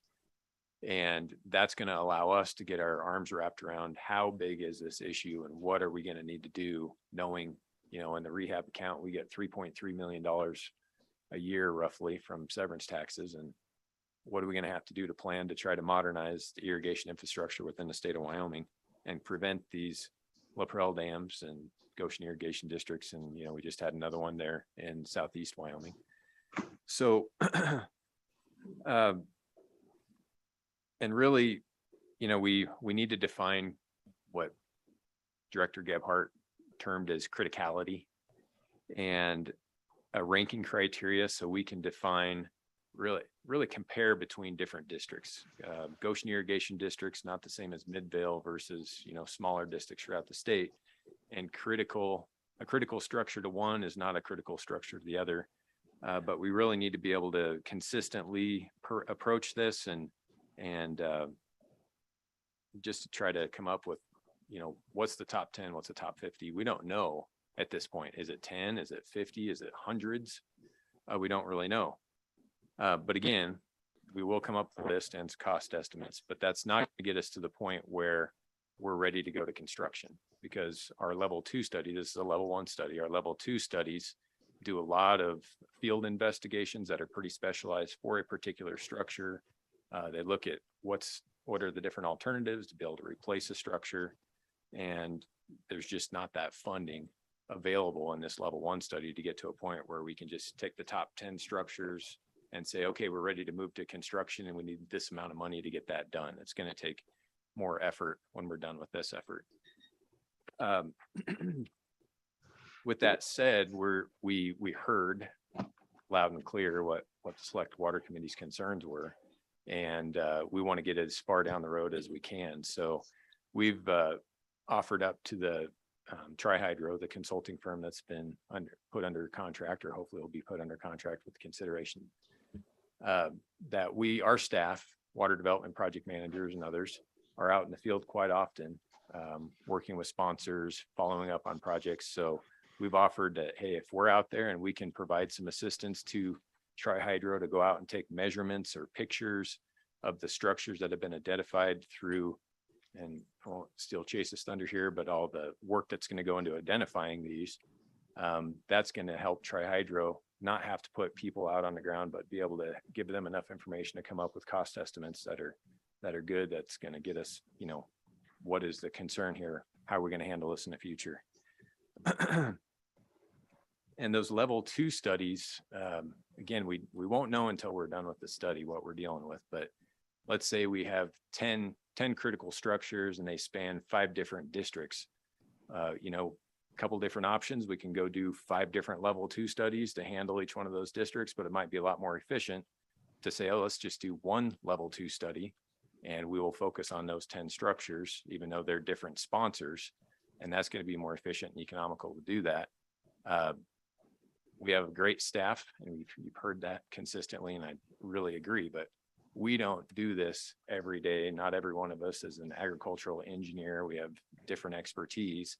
So if we do think, and this is going to be a decision from the commission and the select water committee and the rest of the legislature for that matter, what does it look like after this study? But if we think it's reasonable and we're starting to get that information back to plan for some kind of a level 2 study, then it's going to be valuable to lean on Tri-Hydro and their experts to be able to say, okay, we've been out and looked at, say, the top 10 structures, and we know to get to a good estimate for a construction project for this particular structure, we're going to need to do these types of investigations or some geotechnical work or what have you. And so they could help us then kind of define what that future scope of work might need to look like. Not saying we are going to necessarily move into a phase 2, but that's the reason behind some of this scope that we've got in the current contract. Another comment I guess we heard was, well, I kind of just covered that. This is going to lead to another phase or a phase 2 and another $500,000. We really don't know that at this point, what it's going to look like until we go through this. The last comment we received was in regards to the discretionary task that was in the scope of work. We've got $50,000, which is 10% of the overall $500,000 contract. And the thought behind that was really, if we as the office, when we're out helping the consultant, or more so the consultant out looking at these structures themselves, if they see something like a Goshen Irrigation District tunnel, and it's very obvious that this thing is in such bad shape that it could fail at any moment, then the intent would be to use that discretionary task to take that particular project a little further and get it fixed quicker. And really no other intent at this point to use those dollars for anything but that. You know, you've used terms, but it's really these critical structures that are very obvious that they could fail at any point, and trying to get ahead of that and being proactive rather than reactive and letting them fail. And it will not be spent unless there's good reason to spend it, and it would require approval by the project manager through our office. And we're working very closely on this project so far. So, you know, all of us would be involved in those discussions at the office if we were to move forward with that. So what we're hoping to end up with is really just a roadmap to, you know, get our arms wrapped around what the issues are and what the critical structures are within the state, but it's going to be a large undertaking just because of the number of structures. So I would ask if there's any questions in relation to the questions that came up from the Select Water Committee before I hand it over to Chase to give you more of an update on the project's been kicked off and so on and so forth. Senator yes, Senator Steinmetz. Thank you, Mr. Chairman. And I mean, this might open up another can of worms, but I really thank you guys for your work on this and that we're moving it forward, because as we all know, it's very important to many of us across the state. But in talking about looking even specifically at the GID structure, there was no outward appearance that this was something that was falling apart or anything like that. And so I think that that is me on the Ag Committee, when we started kind of looking at this several years ago, the issue is that these are aging structures, but you can't really tell unless you do further testing that there are some issues. And then secondly, I guess, so I guess how would, I mean, yes, the more technical detailed work is what's needed, but I get the other part I wanted to know, Bureau of Reclamation is supposed to be doing some of that testing and has not been doing that. And so I wonder how we can try to work with them to make sure that they're achieving their requirements as well, because I don't think that the state should bear the sole responsibility of that. And as we look at our relationship with the Bureau moving forward, I know we have a new director. I spoke with him on the phone the other day because GID's looking at some other things, and you'll hear from them later today. But both Pathfinder Irrigation District, where we had the latest canal breach in Goshen County, and GID are both BOR facilities, and even BOR claims the tunnels as their own. And so I think we need to do some also, as we're having this discussion, really find out who's responsible for these things and make sure that the state is not taking an unfair burden as we assess this infrastructure. And so how might we address that, or do you have a plan to address that in this scope of work? Mr. Chairman, Yes. what we're anticipating right now, and we've got some feelers out to not only Bureau of Reclamation, but other state agencies that deal in the natural resources field, to get a meeting together here, hopefully in the next couple of weeks, and really give everybody a good understanding of what we're trying to accomplish with this study. I think most everybody's aware of it, but if they're not, to provide that information, figure out what other agencies, what other information they have that can be utilized, so we're not recreating the wheel, Bureau of Reclamation being one, because they do require these periodic investigations and inspections. And also we've invited Bureau of Reclamation to both come to our office, as well as talk to them about these meetings that we're going to be having around the state to discuss this and sit down with districts to get a better feel from them what the critical infrastructure is, to have them come as well and talk about their programs like Water Smart and other federal programs, that when we do get a handle on this, that these districts can also utilize federal funding, not just state funding, help state dollars go further, and everybody has a better understanding of what's really available to get this under control. So we've reached out to those agencies. Bureau of Reclamation is one in particular, and I guess that's the plan right now. And Jason, I don't know if you have anything to add. Mr. Chairman, Chase Tavelli. I'm a project manager at the Water Development Office. I would add that, yes, we have initiated the process of contacting agencies. We're finding it to be very difficult to get them together at the room and the same time in one room, one Zoom room, I guess you could say. So our fallback will be to contact them individually, the consultant and me. So yeah, we're making an effort. The consultant will probably talk today a little bit about their efforts that they'll undertake for gathering existing information, and that'll be through other agencies.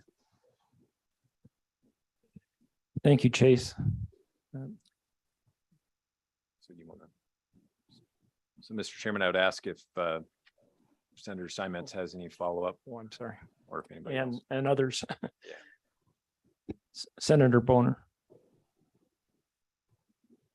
Thank you, Mr. Chairman. Just want to once again thank the Water Development Office for dealing with a very challenging issue. It's something that we worked on over 2 years ago now to this date, and good to see some movement forward on it. I just point out that this is a unique circumstance, and it seems like the Water Development Office is a very well-oiled machine. It's used to what it's used to, but we might want to consider how, given the more dynamic environment that we're in, how we should be more flexible and more adaptive.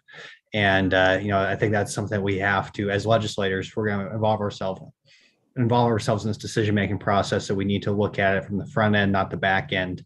And it's okay to provide feedback, I think, and this has been a productive exercise, absolutely. But I still go back to the discussion we had 2 years ago where, really questioning whether the system we have set up is always going to take care of us as we deal with a lot of this infrastructure reaching the age that it has. And so just like to point that out to the committee. I think it's important that this move forward. But once again, it's a delicate balance because as we've all know, I mean, there's going to be more infrastructure that fails, I'm guessing, before the study is over at this pace. So it is an emergency and we do need to treat it as such. Thank you, Senator. And that's not a question. Any for the other? record.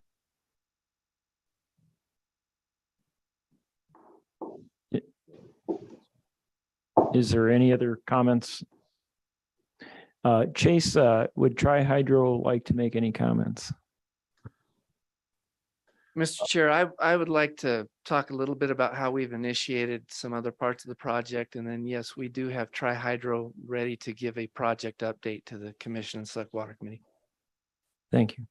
I'll do that.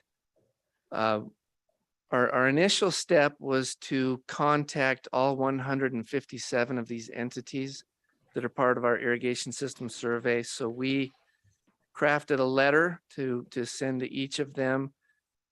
In short, the letter is in your notebook. In short, it introduces our consultant to the entities. It introduces the study and the goals of the study. But more importantly, it opens up the door to our consultant is intending to contact every one of these entities. That was part of their presentation to us and part of the reason that they were selected. So this letter lets them know, hey, you're going to get contacted. Please be nice. No. It also notifies them of the meetings that we're going to have throughout the state. Initially, it started at 8, and we've since increased that to 10. And what we anticipate is for each one of these meetings so like our first one will be in Laramie, the consultant will contact districts within that region, okay? And they will be invited to the meeting, but also will be to collect data, talk to them about what they are assuming is in need of repair, what is critical to them. And then we'll have a meeting that everybody's invited to, okay? So this particular letter sets the stage for that. Are there any questions about the letter that you have in front of you? No? Okay, are there any questions about how we're getting started? And then I can kick it to our consultant. Are there any questions for Chase? Hearing none. Kick it to your consultant. Okay, is Jay Shug or Derek Thompson available? Okay. Yeah, I'm here. Can you guys hear me? Yes, we can. Okay, great. Thanks for the opportunity here. I just wanted to add that I've worked on a lot of these irrigation master plans for the Water Development Commission in the past, and it's been my general understanding from seeing a lot of these structures that are aging, and there's some are just barely hanging on, some are in great condition, but there's a lot of hardware out there. It's just, I'm going forward with this as a general understanding. It's a whole lot more cost effective to fix or replace something before it fails.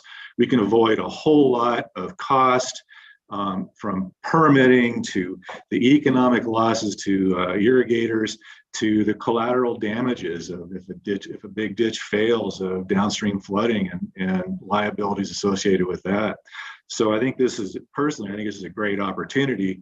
And personally, I'm excited, and I know Tri-Hydro is excited to be working on this. So briefly, what we've done so far, to add on to what Chase has said, and as you guys are as well aware as anybody, the state has funded a lot of irrigation studies. We did a search on the webpage of over 122 individual reports. So we don't want to be redoing anything that doesn't have to be redone. We want to avoid a lot of redundancy. So the first thing we've done is we've contacted the Water Resources Data System, WRDS, and did a request, and they responded immediately with over 400 gigabytes of data on all these projects that they have in their servers. That includes the reports, the backup information, and most importantly for this project, the spatial data. So that's all the GIS information. So we're collating that information to start with, building a massive database with all this existing inventory data in a single GIS. And then that will be brought forward to meet the current guidelines and the GIS standards for the state. So to give an information of an example of some of what we're facing, we pulled the 4 of the larger irrigation district master plans out. Partly because I've been involved in most of those and I was familiar with the data, and we figured you might call it the low-hanging fruit, but it was a good place to start pulling data together. That was for Casper Alcoba, Midvale, Wheatland, and Goshen irrigation districts. There was almost 7,000 structures inventoried in just those 4 projects. Now that's going to include everything. So if we look at just what would be considered critical to that district to convey water, the diversions, the tunnels, the siphons, et cetera, and disregard the individual farm head gates or the measurement devices, because if they failed, they can still operate. But if the siphon fails, somebody's not going to get water. Of that 6,700, there was 2,623 that would be considered critical for conveyance. Of those, 465 were classified at the time to be either poor or failing condition. So those are where we think we'd be starting with as what would be called critical aging irrigation structures. They're the structures that are imperative to convey water, and they're in poor or worse condition. Now, some of those are going to be down ditch and will be dropping in priority, but compared to the ones at the head end of the ditch. And we'll be sorting those out. But those are just from the 4 studies that we pulled apart. So where are we going? As Chase said, we're starting to organize a series of these public meetings. And the intent is to present the project to the public and to convey what the Water Development Commission is doing and opportunities through it. And prior to each one, we'll be calling each of the irrigation entities within a given area. We'll also be making these available online too. So any district or any entity could attend any or all of the meetings if they wanted to. And the Water Development Office survey is going to be used extensively as that in that effort. And during the calls with the entities, what we'll be doing is first present the project, its goals and objectives, and the opportunities. And then determine the status of the projects that were previously identified in any master plans, if those were done, because a project that might have been done 10 years ago and recommended for replacement or rehabilitation, hopefully may have been fixed, and that would drop off the table. But to find out what their current issues are, and basically the district manager is going to know what the problems are in their district better than anybody. And we lean on that a lot. They're going to know what their problems are, what the solutions are.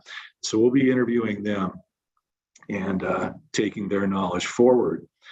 At the same time, the Bureau of Reclamation's been mentioned. We will be coordinating with them. We have a member on our team who has been with the Bureau of Reclamation involved in their inspection programs. And so he knows what there is and where to go and how to coordinate getting that type of information, as well as the state engineers offices.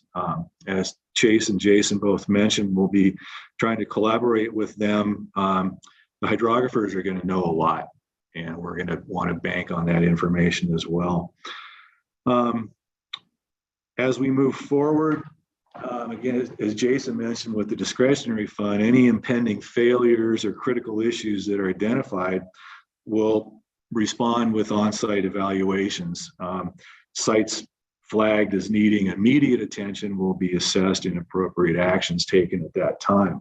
Again, if we can avoid a failure by acting sooner and not waiting till this project is done a year from November or December, we might be able to avoid some problems.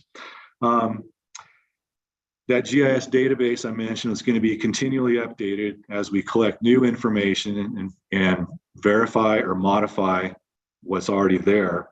And we'll be coordinating with the Water Development Office staff to determine a quantifiable definition of what is criticality.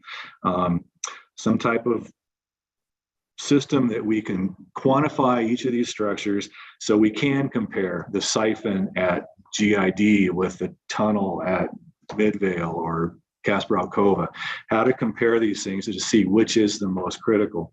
And we'll apply it to apply that definition to all the structures in this database, punch the button and it'll sort. And the biggest, worst condition, most critical structures will rise to the top, and that can be the beginning of our roadmap. We'll also be adding to it funding opportunities and costs throughout the project. So the end game, the end result is just over a year from now, we hope to have a comprehensive, prioritized list of the critical structures, irrigation structures throughout the state, as well as the cost estimates of what it's going to take to repair or replace them. And so that's what I've got as far as where we are and where we're going right now. Thank you.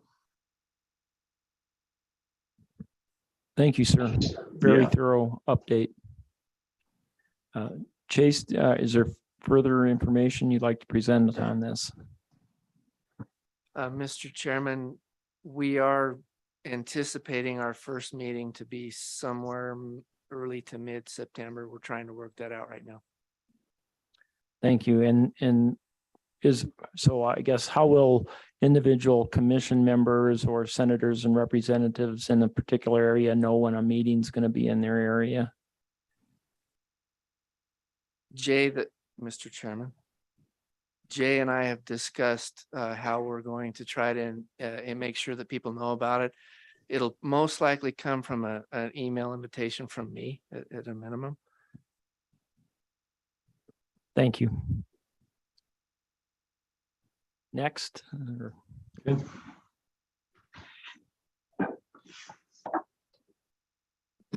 Mr. Chairman, thank you. The next project we want to give a pretty short, concise update on is LaPrelle Dam. And we should have Colt Rodeman joining virtually if we can admit him.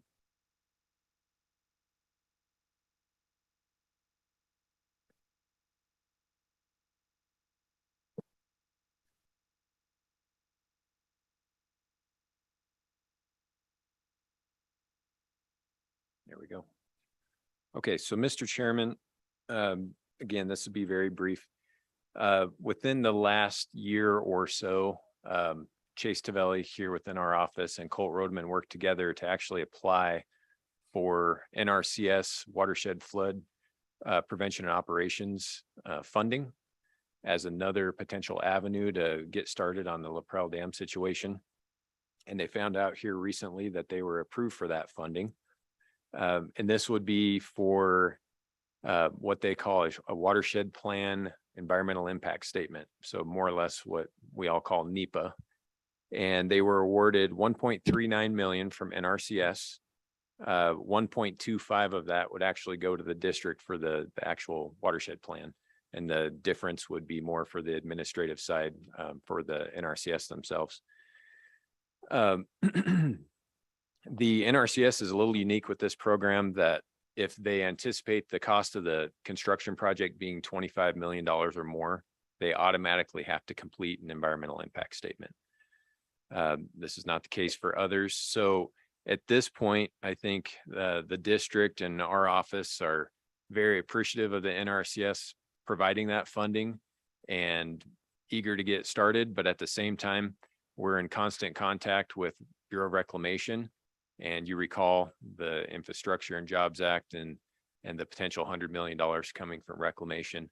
We, I can't remember when this was, earlier this summer, the Bureau of Reclamation requested additional information from our office to determine the eligibility of the project related to that federal statute or federal legislation.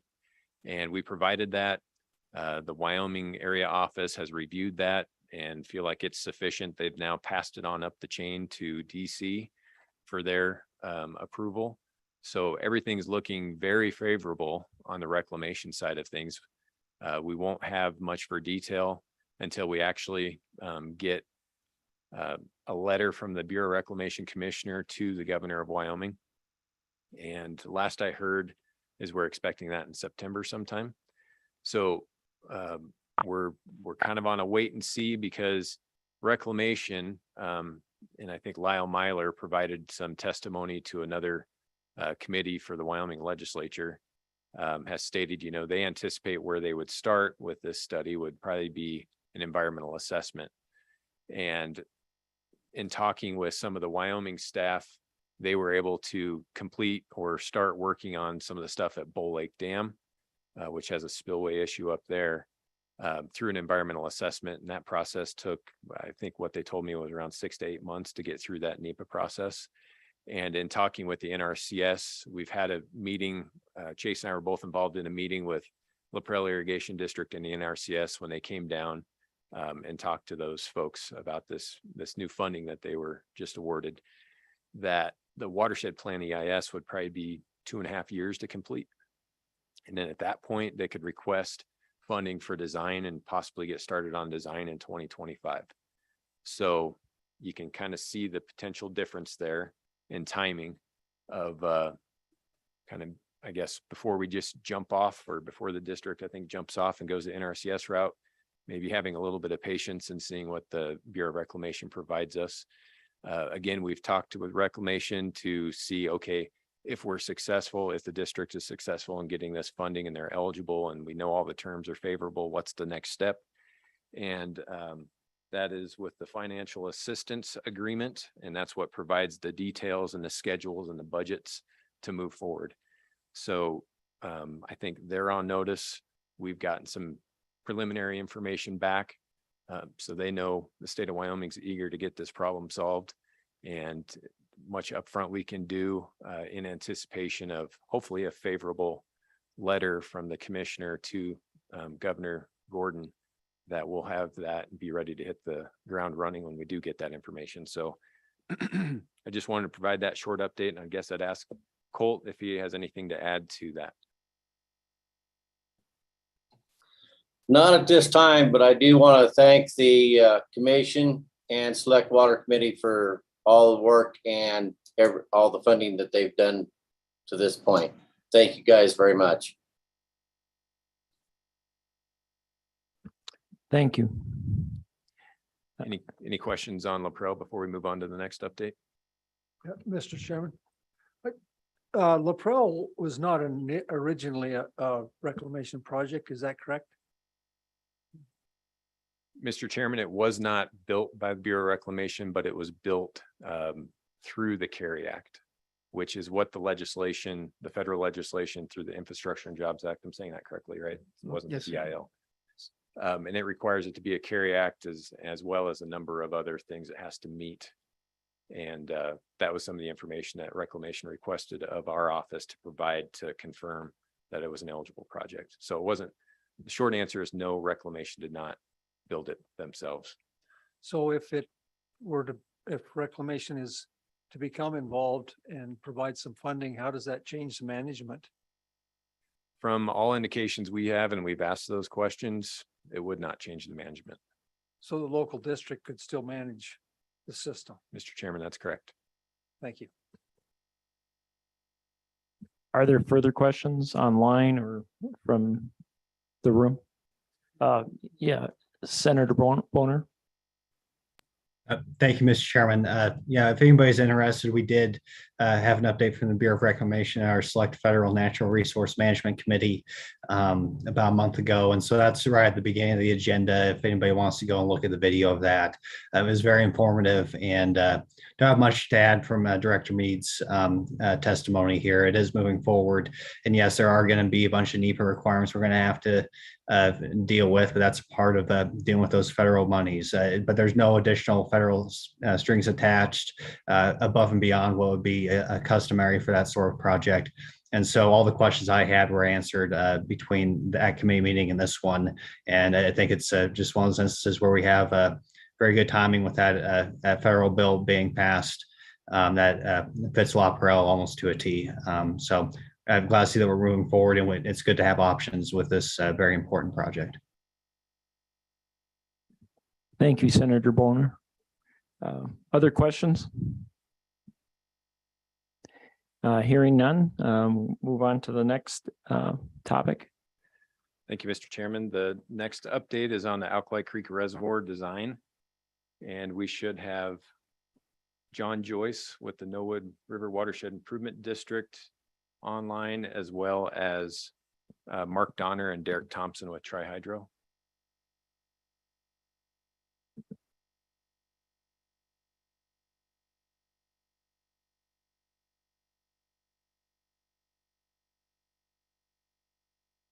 All right, we have two Derek Thompson, so I'm assuming that one of those is Mark Donner.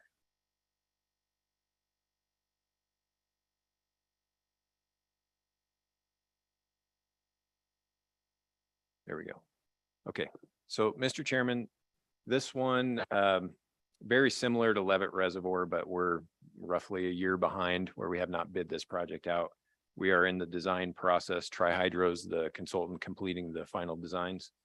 And it's become pretty clear, again, with what we've seen with Levitt and the bids we received from Levitt and just the changes in the project over time with the geology and things, that the appropriation that we currently have for this project of 59 million probably is not going to be enough to complete the project. So I think the latest numbers, and Mark and Derek, correct me, we might be in the 30% design range or maybe less. But I think we're looking at somewhere to 70 to $75 million at this point to complete the construction. And so to be able to move forward, obviously we're going to need other funding. And so the request, it's not necessarily a request, but more informational, is that we have a discretionary task as part of the scope of work with Tri-Hydro. And that's for, again, for unforeseen things that come up that we want to react quickly to, where we don't have to wait a whole year and hold things up to have to go back through the legislature.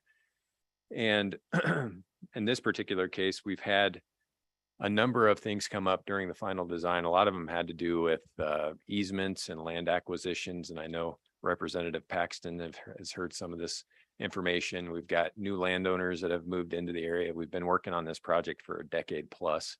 And I think with land prices, they were where they were. And I think some people sold and some people new people moved in and that weren't familiar with the project. And it's been a bit challenging to bring everybody up to speed and help them understand, we're really here to help. You may not specifically benefit from the project if you're upstream, but we don't, part of this is a canal modification to be able to supply the new reservoir with water. And that's been a bit of an issue. And we're trying to help folks understand that we're not here to impact their operation. We're there to keep it whole, if not improve it. And so that, along with design changes associated with the geology that we encountered, which we've talked about in previous meetings, and things of that nature, we're actually adding an additional 900 acre feet to the reservoir volume, which has required some things. Tri-Hydro has requested that we utilize some of that discretionary fund for that. We've got $150,000 and they were needing about 125 of that to get through some of these changes that we've seen occur. But again, to get back to the original discussion, to move forward, we really need to figure out the funding first. And so the intent is to kind of reallocate hold off on some of the changes to the drawings and the specifications that aren't going to be needed until we get closer to needing to bid the project, and utilize some of that funding to have Tri-Hydro help the sponsor look into federal programs that we could leverage. And there's a couple of them out there. One of them was through the bipartisan infrastructure law, and it's the small water storage and groundwater. I'm going to butcher this.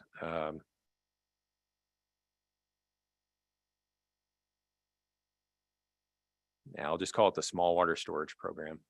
And it's through the Bureau of Reclamation. It's up to a 25% grant, not to exceed $30 million. And so for a, $60-70 million project, that's in a range of $15 to $20 million. So we're looking to utilize, tens of thousands of dollars, and that Tri-Hydro has actually been extremely invested in this project for probably a decade now. And they're willing to have in-kind work, basically work for free, more or less, and write that off to help the sponsor work through some of this. There's an October deadline for this particular Bureau of Reclamation program, and they're waiting for the notice of funding opportunity to come out to really get the details. But I think what we know at this point is that there's going to need to be a feasibility study put together as part of the application for that funding through Bureau. And we can utilize the existing level 2 studies that we've completed, and then determine what's going to be needed for NEPA and other requirements like economics that might be a little more detailed than what we provided through our state studies, and have Tri-Hydro help us put that together and get an application in for the district and give them the best opportunity they can to get some of that funding. Another one we're kind of tracking is through the WRDA 2020 bill. That's the Water Resource Development Act. And Senator Barrasso's office was great in helping the state of Wyoming get some legislation passed for a program that's almost word for word the same of the small water program for Bureau of Reclamation, but this was the small water storage program through the Corps of Engineers. And it was up to a 65% grant, not to exceed 65 million. But unfortunately, appropriations in Congress didn't appropriate any money to that program. So we basically have an unfunded mandate there. And again, we've been working with Barrasso staffers to see what we can do there, but it's been unsuccessful at this point. But we'll continue to push on that and try to get whatever we can set up. So this is more or less just a quick update and letting you guys know we're planning to utilize some of this discretionary task money to proceed forward with an application to the federal funding program. And what most likely that's going to offset some of these requests from Tri-Hydro with the design changes I've talked about. So we'll probably be back in November as part of a recommendation to increase funding for the design piece of the Alkali Creek Reservoir project as part of the omnibus planning bill through the next session. So to kind of backfill this idea. So with that, I would ask if there's any questions for myself or Tri-Hydro, or if John Joyce would like to say any words. Feel free. Comments online regarding this issue? Does Tri-Hydro have any further comments? No further comments right now. I think Jason provided a very good update. Chairman. Yes, Commissioner Glick. Jason, I have a question about the new landowners. Is it aren't they legally, the realty offices legally responsible to inform them of anything that has to deal with their land prior to the purchase? Mr. Chairman, I was just, excuse me, I was just saying that because like if they're not disclosing that information, or at least allowing the landowners to contact the Wyoming Water Development Office, then I don't know, it just doesn't seem right that would cause us issues later on, when in reality, I think, I guess I'm guessing that it's a legal responsibility to disclose the information. Mr. Chairman, we've, part of the Tri-Hydros team is they have a crew of negotiators or a sub-consultant that deals with land type transactions. And the Watershed Improvement District has monthly meetings, and this has been a project that's been discussed ad nauseum for years and years and years. And Tri-Hydro has had quite a few meetings with all these landowners, are aware of, you know, existing landowners and new landowners. They know each other by first name. A lot of conversations. So I don't think there's necessarily any surprises at this point. We've disclosed everything we know. We understand their concerns. Maybe some of them, I don't know if they knew what they were getting into when they purchased the property. I guess maybe that's your question now that I think about it further. And I don't know if Tri-Hydro has anything to add to that. But there weren't any existing easements on the property at the time when they purchased it. So I don't know that the land office would have had any information associated with that. But I think the existing landowners that were there before definitely knew about this project. Yeah, sorry, I was just going to echo Mr. Chairman and Jason, that's correct. Just in terms of the turnover with some of those landowners, we've been having discussions. There weren't easements in place. So in terms of something that would be, legally provided to them, it was really just a discussion between landowners that maybe didn't happen during those transactions. Thank you for that comment. Any further questions or comments regarding the alkali project? Hearing none, move on to the next project. Okay, Mr. Chairman, the last update we'd like to provide is for the Goshen Irrigation District Tunnels Rehabilitation 2022 project. And we have Kevin Strecker, the manager of Goshen Irrigation District, and Marcus Kroll, if they'd like to come up.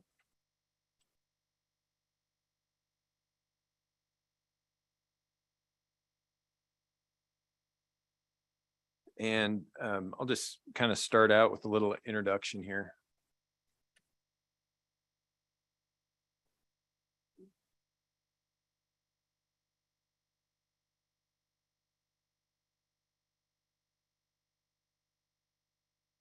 Thank you.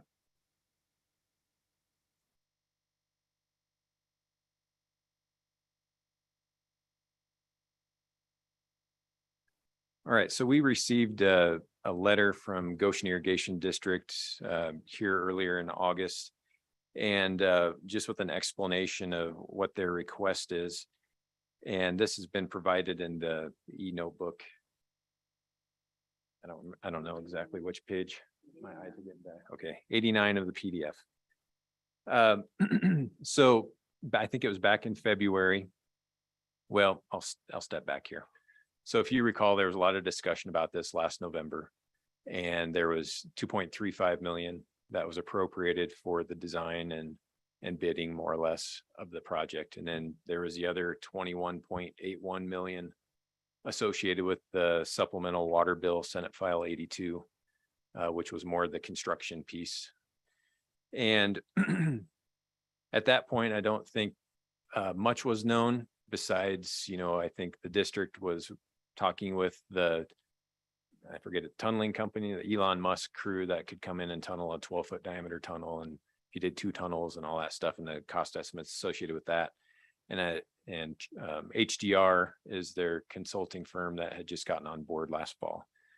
Since that time, HDR and the district have utilized the funding. There was $200,000 appropriated to Goshen Irrigation District. I don't remember, I think that was in 2020. I don't remember for sure, to get a handle on the alternatives. And HDR was hired this fall. And so since that time, they've looked at the different alternatives. They've landed on this sequential excavation method of tunneling to replace the tunnels on the alignment they're currently on. And I'll let them talk about any questions you have about that. Both Goshen Irrigation District and Gearing Fort Laramie both agreed through resolution that, yep, that's what we're going to move forward with. So they came to a consensus. And since that time, I think there's a lot better understanding on what needs to take place as far as field investigations and and all the work to get a design ready to then go to construction on this particular alternative to permanently fix the tunnels. And HDR has provided us a very detailed scope of work of what those investigations and project management and the different, 30, 60, 90% designs and bidding will look like. And we've been presented with a cost of $3.8 million. And that 3.8 million would get us all the way through basically bidding an award of a project, not construction management yet, but bidding an award. So preliminary design, 60% design, 90% design, plans and specs, bid it and award the project. So the proposal, and we've got 2.35 million that was appropriated last year through the construction bill. And if you recall, that 2.35 million, 49% of that was at a 6733 grant loan for more or less Goshen Irrigation District portion of the tunnel costs. And then the 51% is always the Nebraska proportion of the costs. And that 2.35 million also had 51% of that was 100% loan through GID, kind of intended for Nebraska's side of the design. And what we have, I guess, learned is that Nebraska doesn't need that 51% kind of through Goshen Irrigation District. So there is some potential here to utilize or maybe go back to the legislature this next session and rethink how that's broken up. So the proposal is we could utilize the funding we have now, the 49% of the 2.35 million, to get through 30% design. And that would include pre-design activities, which would be some of the field investigations, the NEPA coordination, all the NEPA, and at this point, I think we're anticipating an environmental assessment, as well as the associated project management with that. And then to get to phase 2, which would be 60% design, 60, 90 final design, plans and specs, and then bidding the project, we could possibly come back through the session and turn that 51% of the 2.35 into 6733 grant, all meant for Goshen Irrigation District's portion of the design and bidding, if you're following me with all those numbers. So that's the proposal in front of us from the district. And I will now hand it over to Kevin Strecker if he wants to add to that. And we also have HDR, again, Marcus Crawl with HDR here to answer any questions. Yeah, Mr. Chairman, thank you for your time. Committee members, thank you, Director Mead, for that. So I say thank you, appreciate your time and opportunity to speak here today. Yeah, like Jason said, Director Mead said, we contracted with HDR last year. They've completed their feasibility study, so we now have a better handle on costs and what we need to do to complete this tunnel construction project. Like you said, both districts have voted on the method of replacement for the tunnels. And apologize, I didn't get it to you in time. Didn't receive the letter till yesterday, but Gearing Fort Laramie, the Nebraska side, has delivered a letter to me saying that they have funding in place of 23.1 million. That was a 100% grant from the state legislature of Nebraska. Those funds are now in the Nebraska Department of Natural Resources, ready to be dispersed as soon as we can contract with HDR and start this project. So basically their 51% of this project is fully funded at this time. So that's one of the reasons we want to try to amend this project agreement and make it a little cleaner agreement and get us through without any more delays. given what we've accomplished this year in such a short amount of time, we're just trying to do everything we can not to delay this project any longer. Because every delay, as we know, ends up costing more money. So we're just hoping that this will work out and we can move forward with HDR. With that, if you have any other questions of me, I'll try to answer them. And if not, I'll hand it over to Marcus. Thank you for your time. Marcus?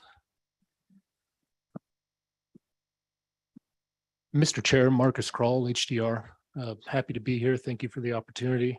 We provided this handout trying to communicate just an update on the alternatives analysis we went through. I think we presented on that last time. We looked at both economic and non-economic criteria to get to a preferred alternative.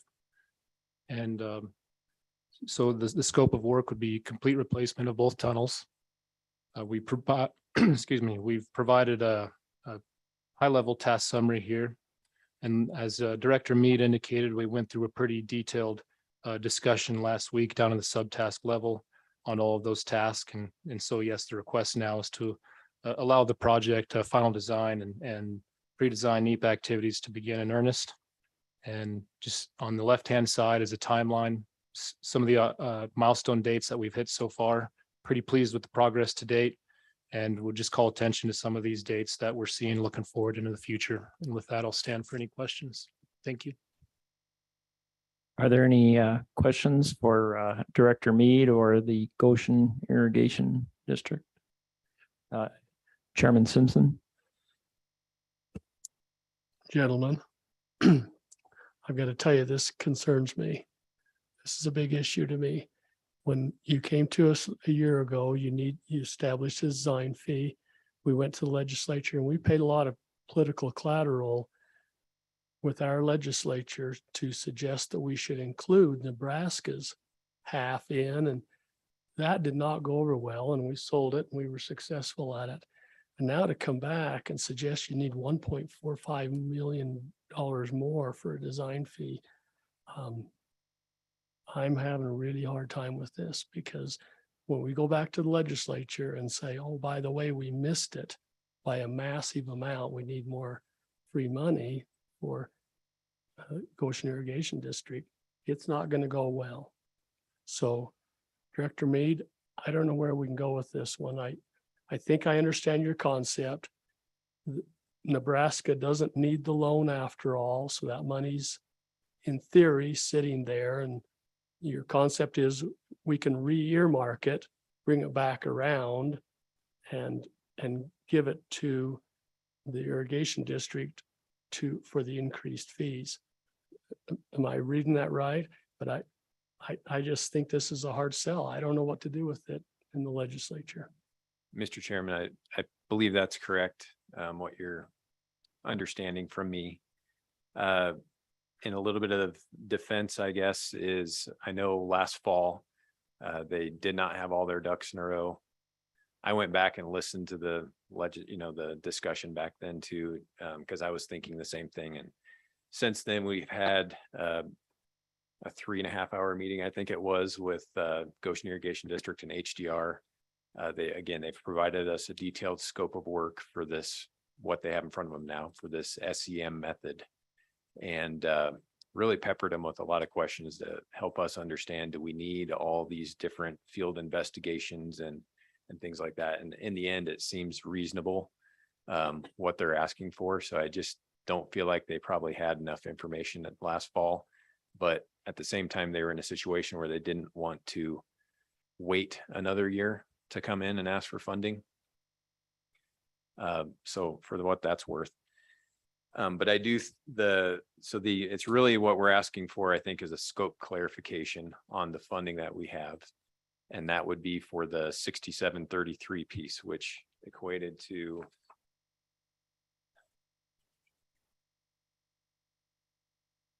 $1,151,500.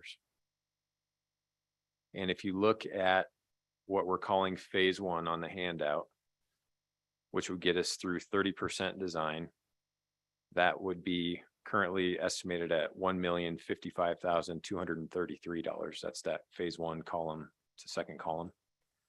So we could cover that with the 49% of that 2.35 at a 6733 grant to Goshen Irrigation District. And then in November, we would come back with a recommendation to modify the language in the omnibus construction bill to really take out the language about the 100% grant for the 51%, which is the 1.198 million, 1,198,500.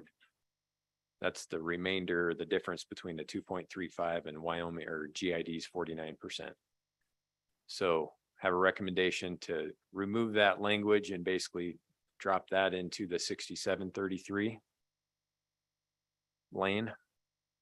And then take that through the construction bill, assuming everybody approves it during the next session. And then assuming that the legislature and the committees and everybody else think that's a good idea, then next, say March, when the construction bill is passed, then they would provide approval, or I guess we would provide approval for the district to proceed forward further than 30% design to 60, 90, and then award and bidding. So we would only approve at this point going through phase 1 or 30% design with the funding that we currently have. Is that clear as mud? Mr. Chairman. Yes. It is perfectly clear as mud. Scope clarification is. I think I followed you. I know this is going to be difficult for you, but as legislators, we're going to go back and reinvent this whole thing. And it would have been better if we wouldn't even done it at all last year.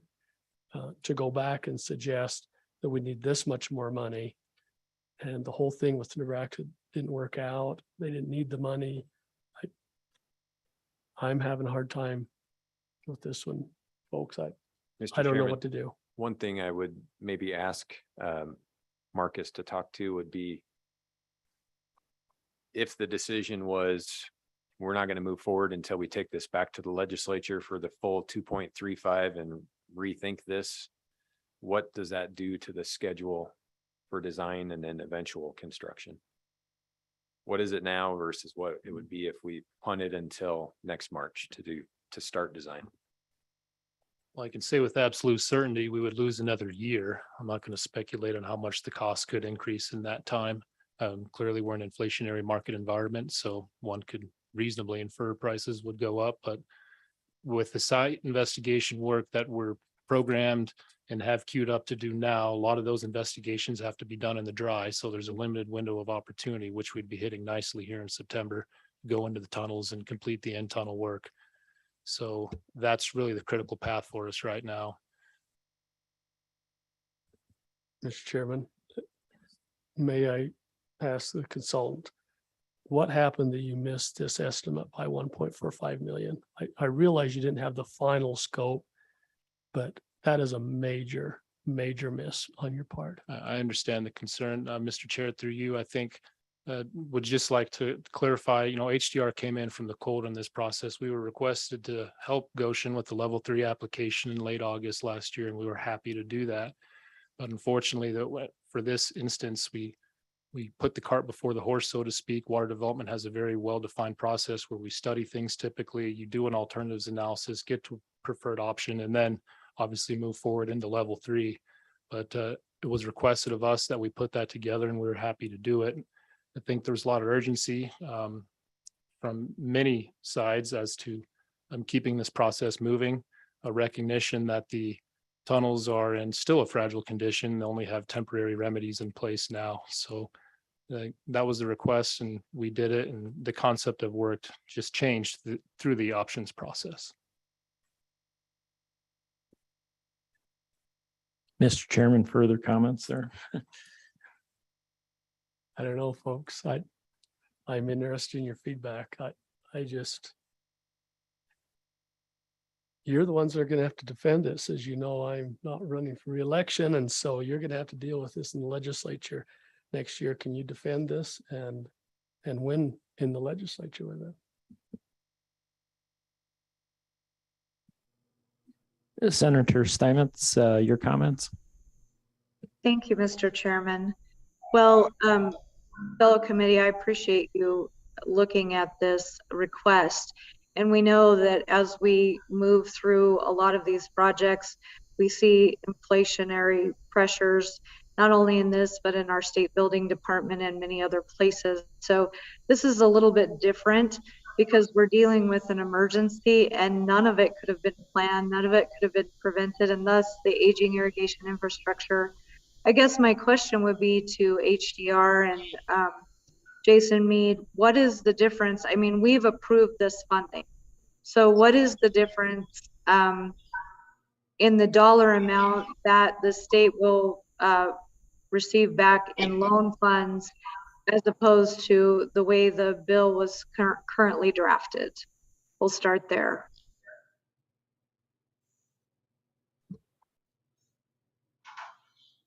Mr. Chairman, the original legislation, the 51% that was meant for Nebraska was $1,198,500, 100% loan. So that number would get changed to 67% grant, 33% loan. So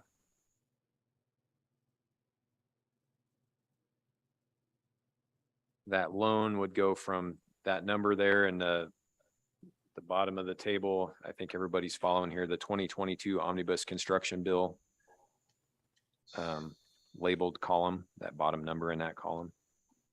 The loan would then go to $395,505 instead of that being that 100% loan. So the actual, Mr. Chairman, the actual change, I don't have my calculator and my glasses aren't good enough to see that number. I hate that I'm getting that old, but I just am. So what's the difference? It's about 700,000. 700,000. So that's what we're talking for difference, not the $1.2 million, right? If I'm understanding what you're asking, that 700,000 would change from loan to grant. Right, because we are Wyoming, but so that's the true additional cost to the state of Wyoming as a grant. Correct. And I would say that we're not adding any new money to this legislation. We're just simply changing the grant loan aspect of it. Yeah, that's correct. Mr. Chairman. So We're Director not Mead, doing that today. I would add. yeah, I need to clarify that with you. In the omnibus bill, it was very specific, as I recall. And this body, none of these bodies have the authority to make that decision today to take Nebraska's loan money and shift it into a grant loan. Is that correct? Or Mr. so Chairman, that's maybe I correct. should clarify, what exactly are you asking of us today? Okay, so the language in the construction bill is fairly general. It says for the engineering, analysis, design, permit, procurement, project land procurement, pre-construction engineering of the project.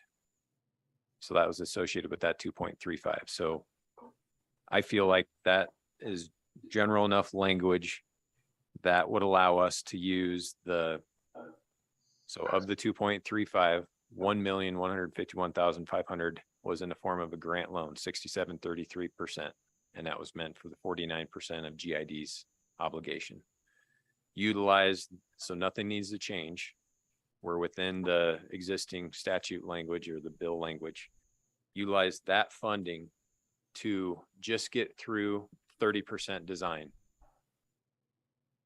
This next session, we would revisit this construction bill and attempt to change the 51% of that 2.35 instead of it saying 100% loan, to lump that into the 67.33, which would then, if that all got approved next spring after the session ends, for them to then continue on with 60% design, 90% design, and so on.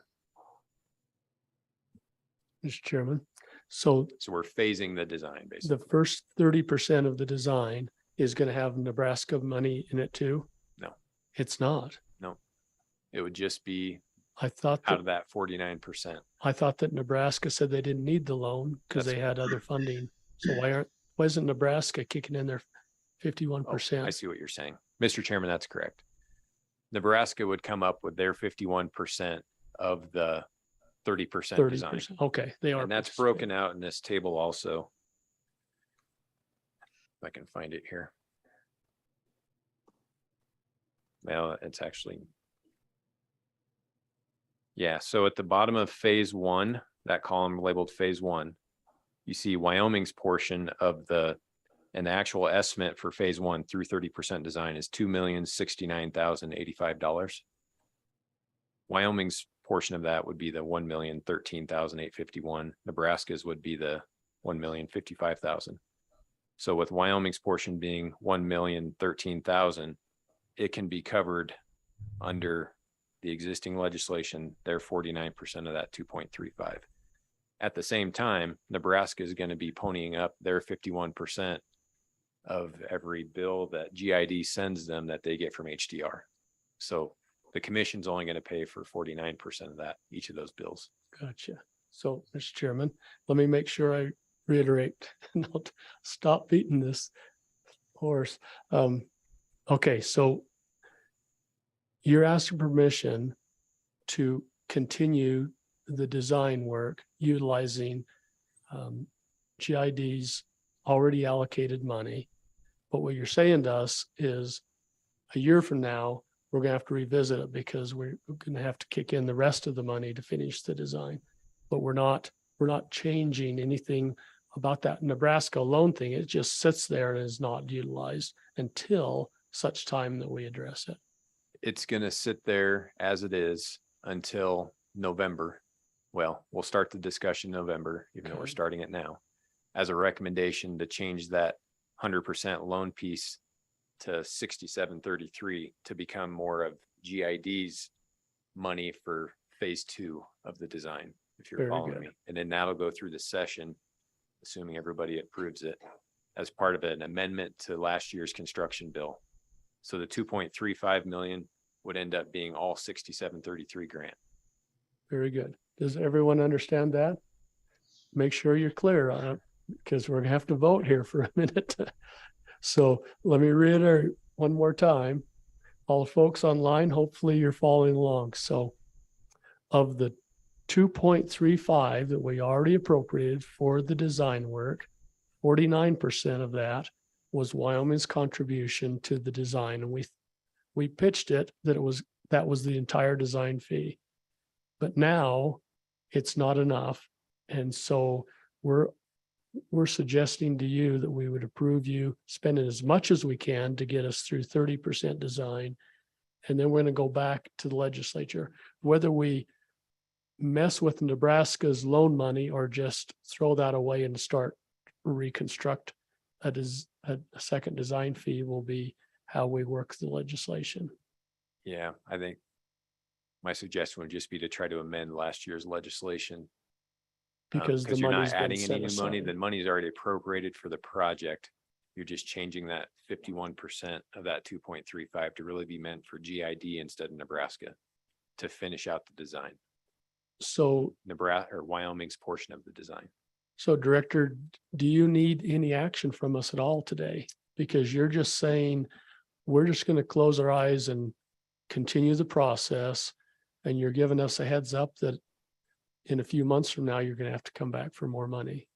Is that what I hear from you? Mr. Chairman, I would feel most comfortable if both the Select Water Committee and the Wyoming and the Commission were to vote on this scope clarification. That it's So only then enough we have money for official action that 30%. we all talked about this and we all kind of are in agreement that this is how we're going to keep the project moving forward. Mr. Chairman, I can see exactly why he's the interim director. He is a wise man. I think I'm clear. See if there, Senator French. A comment.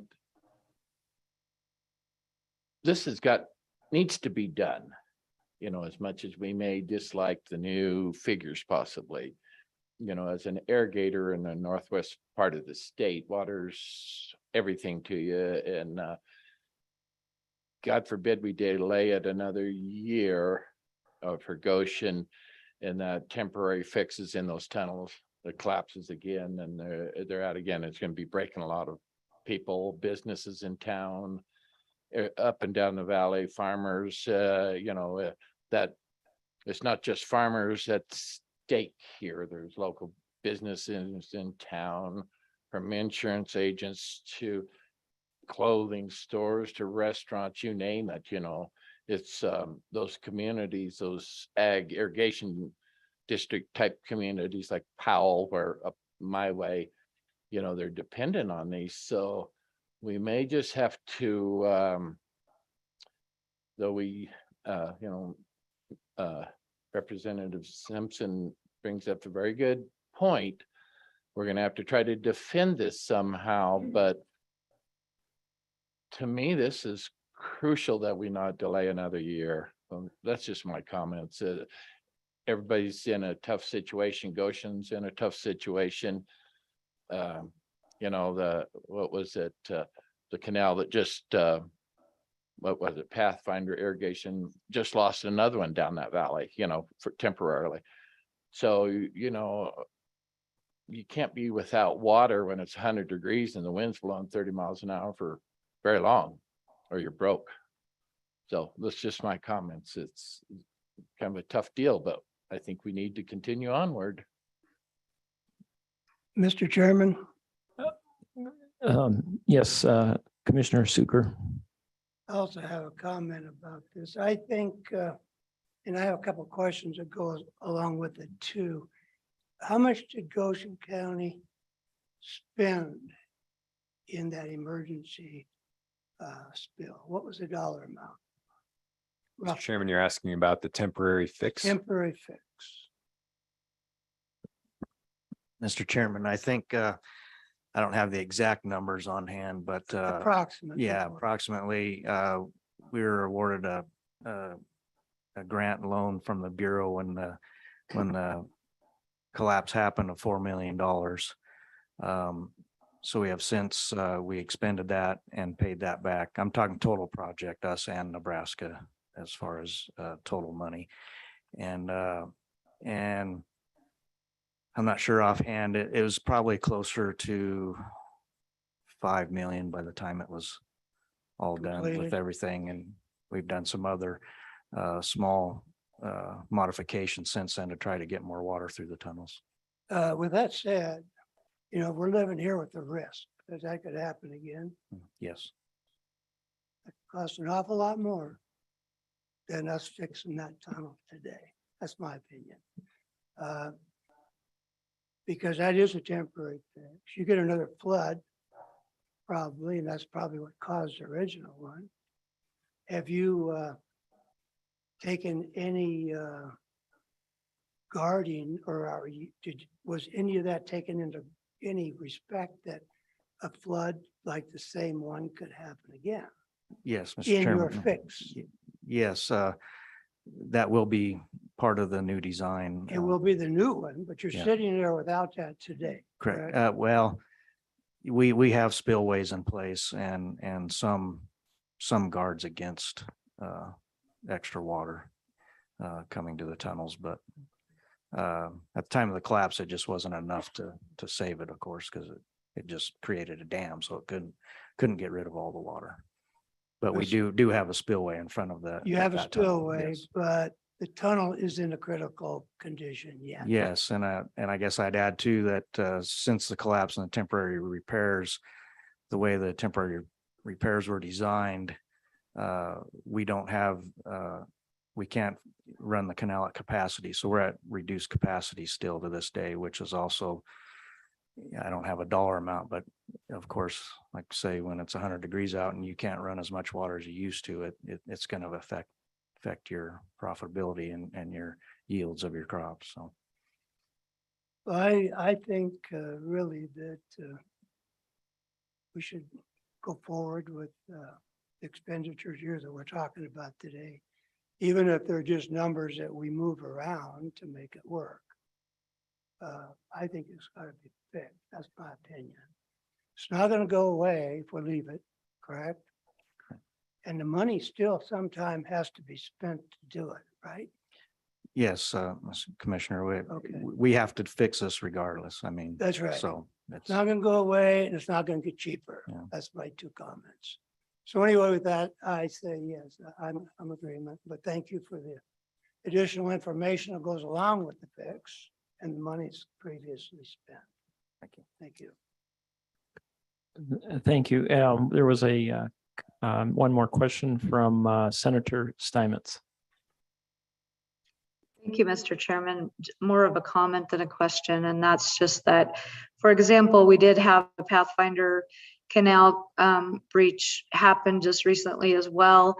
When they shut the water off there, then that caused a surge back to the GID tunnels because you know how water works. And so we're talking about looking at for the critical aging irrigation infrastructure across the state that we can get on the front end of, but this one is absolutely critical. It's the biggest red mark you can have because it is susceptible to collapse again. And so I would love to see us move this forward. I will defend it all day long on the floor of the legislature when we get there. And with that, Mr. Chairman, when you're ready, I'd like to make a motion.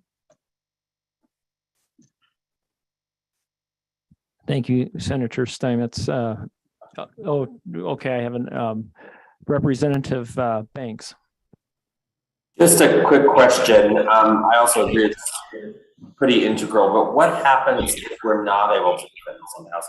Then what happens going forward if this doesn't pass in the upcoming session?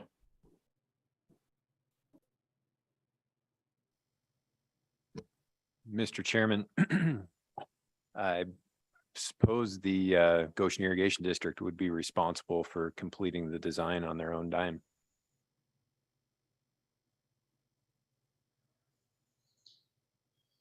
I don't see any other options. Haven't thought through that very much, but if the funding isn't changed and it's still 100% loan, I guess Goshen could take that loan at 4% interest. There's some other language in there about that interest rate, but they could take that loan. I think they've looked into some XM loans through Bureau of Reclamation that probably would have better terms. But it would most likely be a loan of some sort that Goshen Irrigation District would have to take out to complete the design.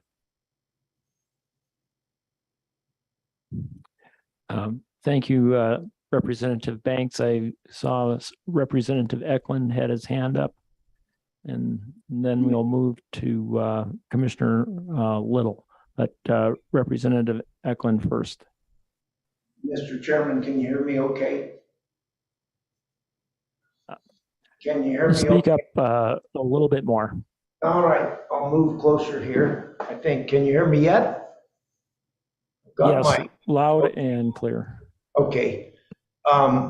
My guess is one of the things Chairman Simpson could chime in on this deal and Senator Steinmetz as well. They're on appropriations. A lot of times when they revisit these things, they go back to the original appropriation, which would be Goshen County's share. So if we're unable to sell the first plan that you have, and I don't have a problem with it because we appropriated all that money, and then Nebraska isn't going to use theirs or doesn't need to use their part of it. I would guess they might take the $700,000 extra dollars and put it into something else. That's what happens a lot of times with appropriation committees when they revisit these things. What we need to be cautious of is that we don't do anything to jeopardize the whole, what was it, 20-some thousand or 22 million or something like that for the whole project. We need to be cautious how we present the thing. And there is a possibility for the design end of it that since we're pushing ahead with something a little different here, that will end up Goshen County, GID will end up paying for the whole design part themselves and then hope the money's available for the construction part. That's the big part we don't want to lose. Thank you, Representative Eklund. Commissioner Little, your comments? Thank you, Mr. Chairman. I just briefly want to say that I think the way you sell this change is by simply saying that instead of 51% of this money that's already appropriated going to Nebraska now, with the change, it would now be going 100% towards Wyoming's side of it. So it's actually to me, a better deal for the state of Wyoming. So that's the way I would sell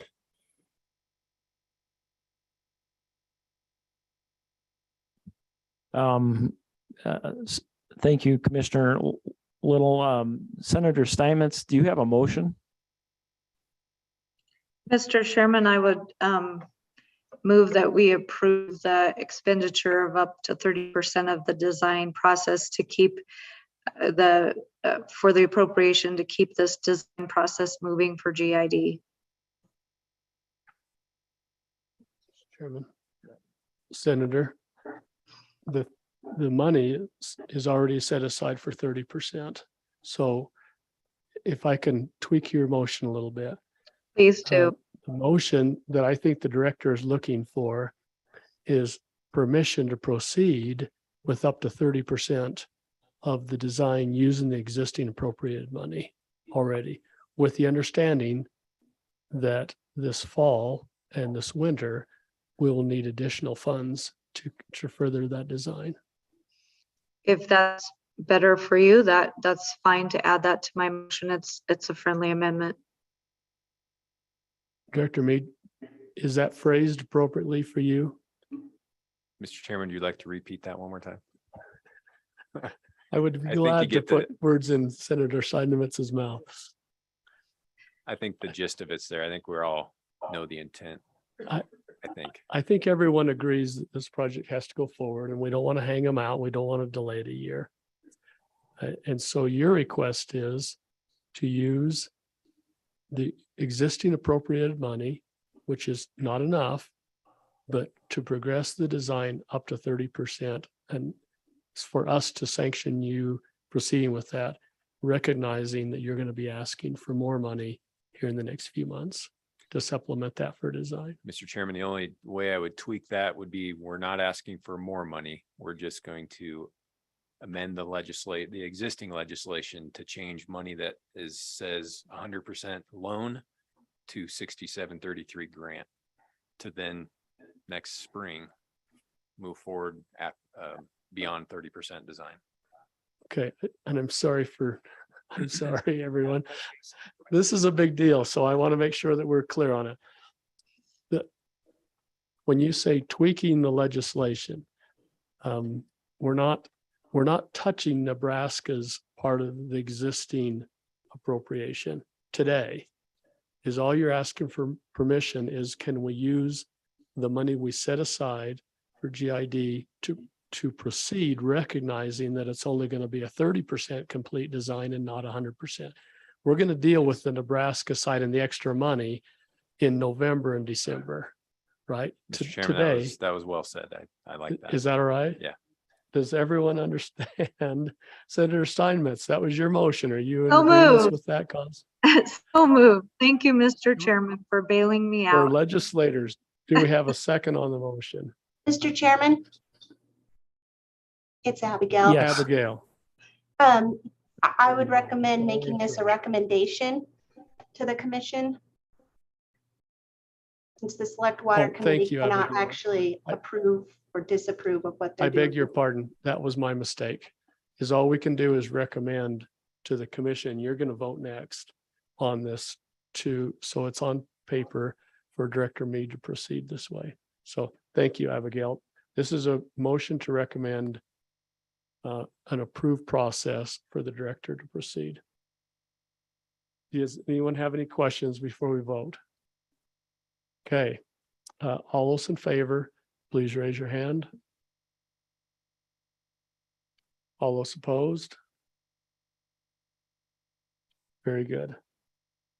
Oh, hi, Senator Guru. Nice to have you join us. Okay, it's your turn. Chairman, for a similar motion. Thank you, Select Water and Chairman Simpson. So discussion on this, on the recommendation that has come before us. I'd like to make the motion that we similar to what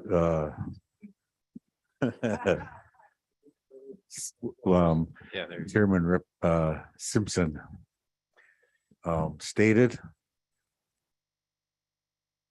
Thank you, Commissioner Glick. Do we have a second on Commissioner Glick's motion? Second, there's a second from Commissioner Kaylee. In the further discussion, I would like somebody to restate that.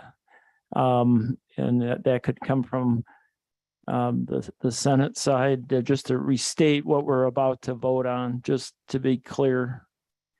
Just somebody restate that, what in a clear motion. Mr. Chairman, my attempt at that would be utilizing or recognizing that GID will be utilizing their 49% of the 2.35 million at a 6733 grant to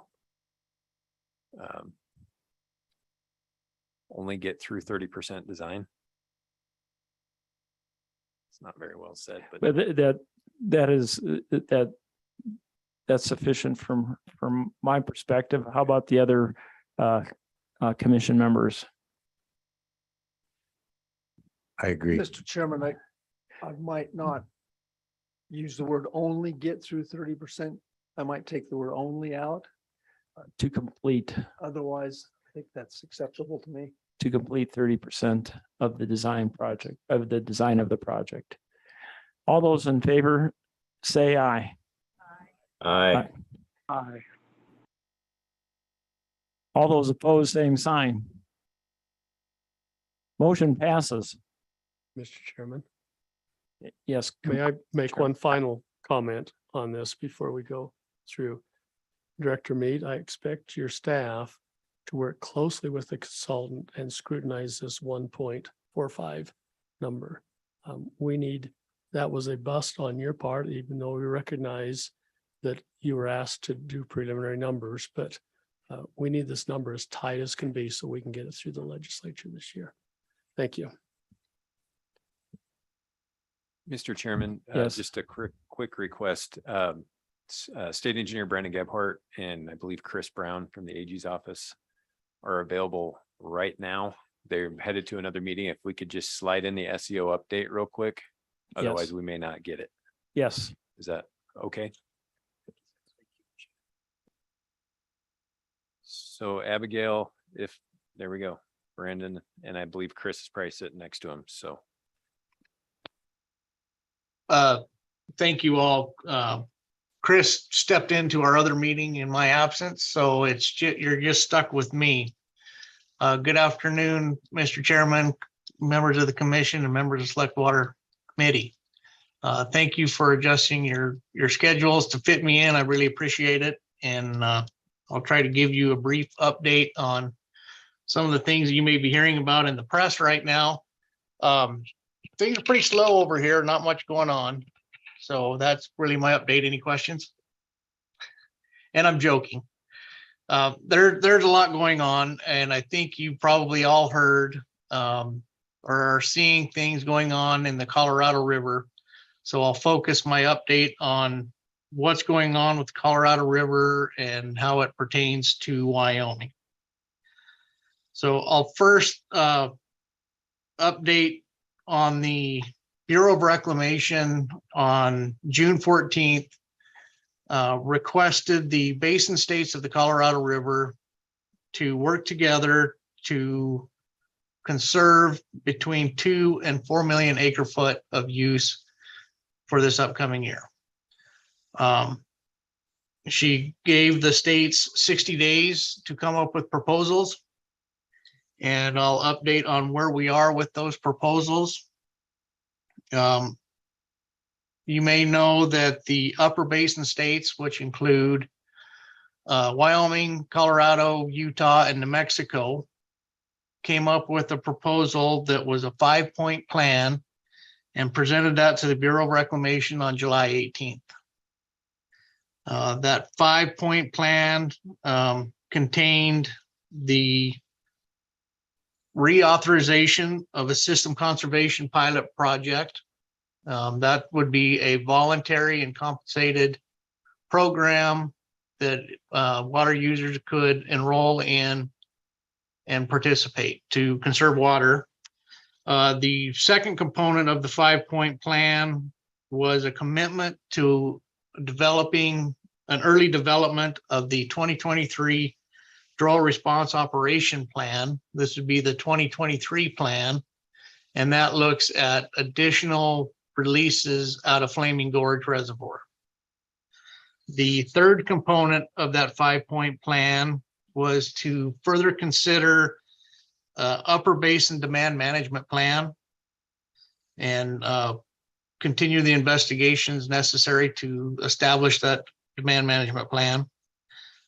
We also committed to, in cooperation with Reclamation, committed to utilizing funding that was established in the bipartisan infrastructure law for the Upper Basin Drought Contingency Plan.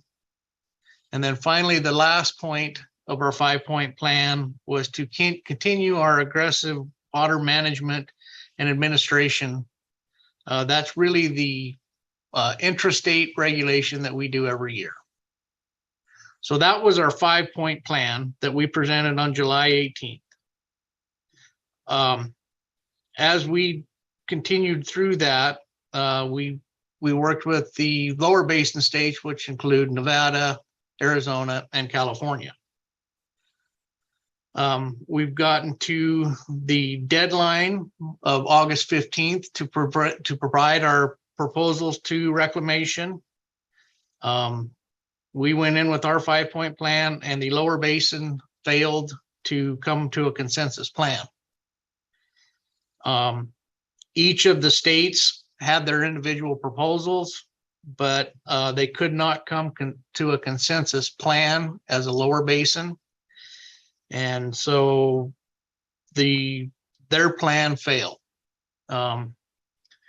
We feel that the 5-point plan that the Upper Basin states provided largely satisfied what Reclamation thought we could do. And so on July, or earlier this month, the UCRC, the Upper Colorado River Commission, had a special meeting to start implementing our 5-point plan. And so the status of that, the first point was the reauthorization system conservation. To reestablish that program, we needed to get reauthorization legislation through Congress. Senator Barrasso proposed and advanced some language to reauthorize that. It passed the NRW committee. And since that time, the Inflation Reduction Act that was just recently signed by President Biden committed $4 billion to address Colorado River issues. We're still assessing whether a portion of that $4 billion will go to the reauthorization of system conservation, or if some different type of legislation and appropriation would be needed for that system conservation pilot program. Also, in the UCRC special meeting, the drought response portion of the 5-point plan, the DROA release, we have a meeting today. That's the one that Chris stepped out to attend, and then I'll go join him here directly. But the meeting today is to begin the discussions of how we're going to develop that 2023 DROA release plan. I will point out that we committed to the early development of it. but the DROA plan cannot be completed until April of 23. And that is because the principles and the parameters of that plan require that we need to know the April forecast and the hydrology that is provided throughout the winter to determine what that final number could be. And when I say final number, that would be a recommended amount that could come out of the initial CRISP units, which include Flaming Gorge as one of those initial CRISP units, for the purposes of protecting critical elevations in Lake Powell. So we'll start working on that, but a firm number won't come until April. We could develop some potential ranges. I'm hesitant to say that we will have firm numbers of ranges, but we'll start with the development of it. An update on the Upper Basin demand management. The UCRC is on track to complete its interstate feasibility study by the end of the year. In parallel with that, and probably after that, the states will still need to develop our own feasibility investigations and determine the feasibility of demand management in each of the upper division states.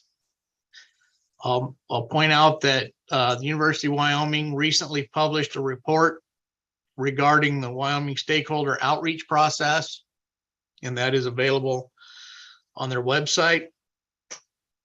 And we are in the process right now of identifying the next steps for Wyoming's intrastate feasibility investigation. So there's still some work to do on the demand management component. As far as a commitment to incorporate the funding from the bill legislation, we'll be meeting with the Bureau of Reclamation and the Upper Basin states at the end of this month to start implementing and putting some of that money on the ground. That money I anticipate will go towards things like data collection, hopefully some conservation and efficiency improvements, but really the first step is to start collecting data so that we can analyze what potential curtailment could mean to us, get better data to inform what our consumptive uses are in the basin, and if we need to start shepherding water, we need to know stream flows and some of the data that would go into transit loss analysis. So those are types of things that we're looking at for that infrastructure bill money. And then the last piece, the water management. This is what we do every year. And dry hydrology, somebody makes a call on a tributary, we have to go out and regulate it. I provided an update at the last Basin States meeting in front of the 7 Basin States. That update was that currently in Wyoming, we've got 6 tributaries in the Green River Basin under regulation. The priority dates are between 1988 and 1904 on those calls. And it affects about 117,000 acres of irrigated land in Wyoming. So our intrastate regulation every year is significant. Were there any questions on that, or would anybody like further discussion on where we are with the response to the 2 to 4 million acre foot announcement? Chairman, Mr. Gibbard, I do have a comment on Mexico has some water rights, correct? Mr. Chairman, yes, they are part of Colorado. They do, and I forget what volume that is. I believe it. Well, I'm not even going to say because I don't want to. It's 200-some thousand, maybe acre feet. I don't know. I'm guessing too. It's more than that. Anyway, is it more? Anyway, here's my real comment. When you deal with the 7, which is the 4 or 3 lower and the 4 upper, where does their water come from? That allocation, and why aren't they involved in where is their water produced? That's my question. And, For and the fourth user or allocated user, and that is Mexico. so, And how do Mr. you, Chair, how do you put them into the picture to make sure that they get their allocated amount? so, Mr. Chairman, Commissioner Suker, you're exactly right. Mexico is in the mix. There are constant meetings with the lower basin, Mexico, and the federal teams that involve Mexico. The Mexican portion of the compact typically comes from below Lake Powell and out of the lower division apportionment. That's true until we start looking at shortages and how those shortages are attributed to the upper and lower basins. And then at which point some of the requirements to satisfy Mexico's obligation would come out of the upper basins apportionment as well. And I may not have said that correctly, but their releases are out of Lake Mead currently. And they are involved Thank in you, a lot of these conversations. Thank you, because all I ever hear about the allocation is just that there's that many, the three lower, that are of concern, and they're really not just the three lower. There's another one in the mix, but That is thank correct. you. Thank you, Mr. Suker. Thank you, Commissioner Suker. Any other questions for our state engineer? Mr. Chairman? Yeah, John Eklund. Yes. Yeah. Mr. Gephardt, I guess I'm not one to simplify what's going on, but I'm curious. We have to send a certain amount of water down from Wyoming that passes over Lee's Ferry, and that's something we've talked about at previous times. How much water have we sent over that? Have we satisfied that, and we're dealing with drought that's in Wyoming or upper states, or are we dealing with the entire system as a whole? I'm just curious how much water's been sent down. Yeah, so Mr. Chairman, Representative Beckman, the Lee Ferry obligation of the compact is that an average of 7.5 million over a 10-year running average has to cross Lee Ferry. And so basically, if you consider a total of 75 million over 10 years has to cross Lee Ferry to make that average. And currently, I believe we are at roughly 85 million over the previous 10 year. So our average is 8.5 over 10, which is above the 7.5. I was looking for some numbers to confirm that, but it's roughly, we roughly, our average is about 8.5 million over the 10 year, and the commitment is 7.5. Or the obligation is 7.5. So we are above that threshold currently. Mr. Chairman, if I may, if there are no other questions on that portion, I'm just going to give a brief update on what happened earlier this week and maybe some of the news that people are seeing out there. On Tuesday of this week, August 16th, Reclamation released their 24-month study. The 60-day deadline that they put on this, that they asked the states to come up with their plan, was based on this deadline of an August 15th deadline, so that they could incorporate any potential plans into this 24-month study. So this August 24-month study sets the operating plans for the system. And so they needed to know any of these plans so they can work that into the model. Because those plans were not developed, Reclamation continued on with their modeling.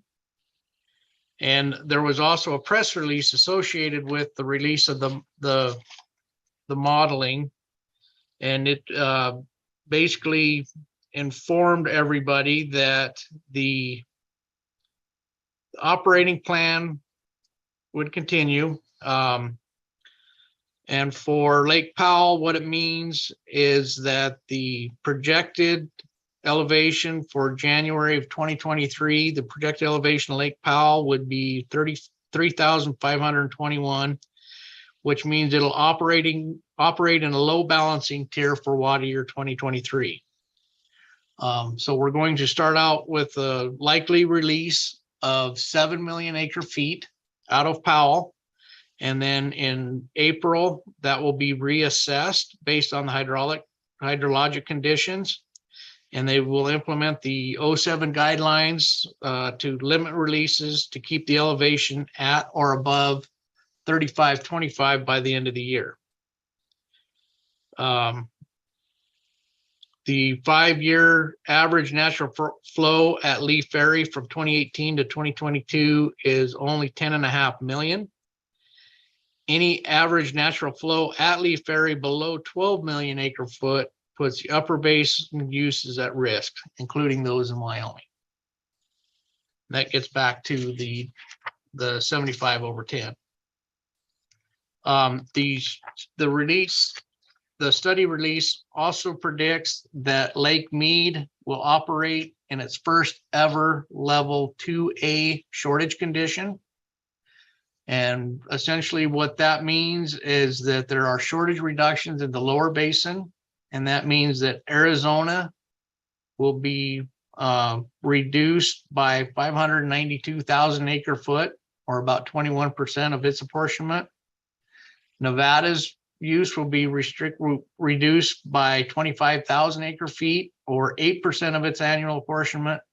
And Mexico will be reduced by 104,000 acre foot, or 7% of its annual apportionment. So things are somewhat dire. The reclamation also stated that they will immediately initiate a number of administrative actions in the basin. In the upper basin, reclamation will take administrative actions needed to authorize a reduction of Glen Canyon Dam releases below 7 million acre feet per year, if needed, to protect critical elevations at Glen Canyon Dam. This would require amending the 07 guidelines record of decision, and reduce releases below 7 million acre foot would also reduce the 10-year average flow at Lee Ferry, which has compact compliance implications. They also said that they will accelerate ongoing maintenance actions and studies to determine and enhance projected reliability of the use of the river outlet works, commonly referred to as the bypass tubes at Glen Canyon Dam for extended periods. They also said that they would support technical studies to ascertain if physical modifications can be made to Glen Canyon Dam to allow water to be pumped or released from below currently identified critical and dead pool elevations. They committed to continue to work with the basin states, basin tribes, stakeholders, and partners to be prepared to implement additional substantial releases from upper basin reservoirs to help enhance reservoir elevations at Lake Powell under the Drought Contingency Plan's Drought Response Operations Agreement. The DROA is limited to the crisp initial units like Flaming Gorge, but not the other Bureau reservoirs such as State Line, Meeks Cabin, Fontenelle, those types of reservoirs. Bureau Reclamation also committed to invest in system conservation and voluntary agreements. That could be part of the $4 billion appropriated in the Inflation Reduction Act. And they'll also consider other operational actions to establish flexibility in upper basin operations at reclamation facilities.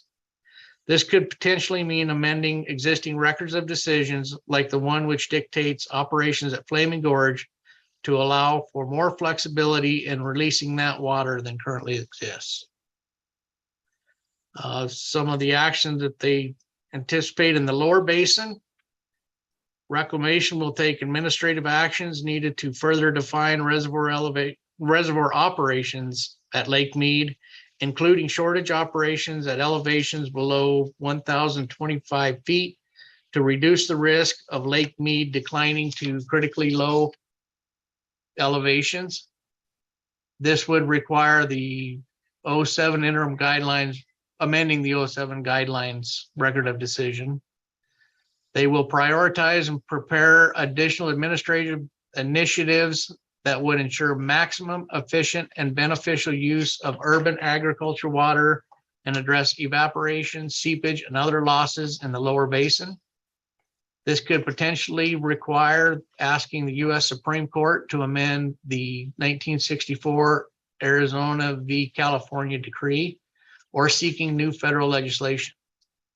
It could also include Bureau of Reclamation interpreting existing lower basin regulations to address certain water uses in the lower basin, non-functional turf, flood irrigation, water intensive crops.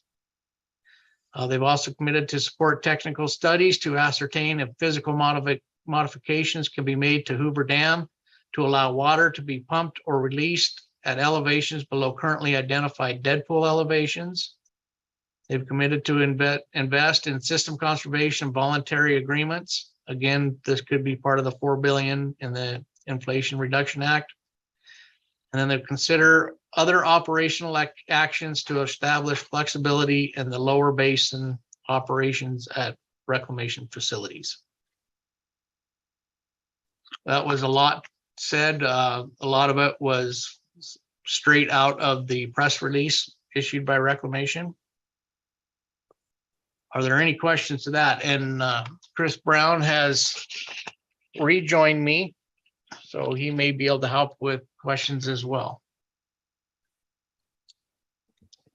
Thank you, State Engineer Gephardt. Are there any questions? And welcome, Chris Brown.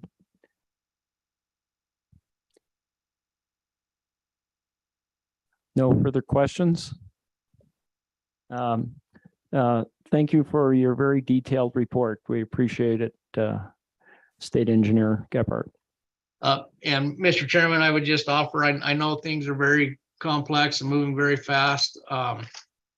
If there are any questions that people have or misconceptions, they can certainly call our office and we can try to answer them. We would rather get the answers out rather than the rumor mill going. So if you do have specific questions, please don't hesitate to reach out. Thank you both for your hard work on this very important issue. Thank you. I would like to. Chairman, I have one question. Is there any other additional information that Mr. Brown has for us? Thank you, Commissioner Glick. Mr. Brown, do you have any other comments that you'd like to provide for us? Mr. Chairman, unfortunately, I missed most of what Brandon presented, but I bet you he covered it fairly well. So unless there's some questions, I don't think I have anything to add, but thanks for asking. I would add, Mr. Chairman, that Chris and I worked together on this update. So I don't know that he would have added anything other than what I've provided so far. Thank you both very much for your work. I'd like to move on to an issue that was added to the agenda. The Osmond and Happy Valley and Broken Wheel irrigation districts are actually here, and they've been waiting a long time to give their update. And would you please come forward?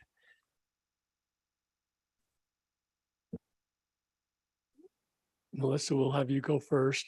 If you'll push the green button and identify yourself.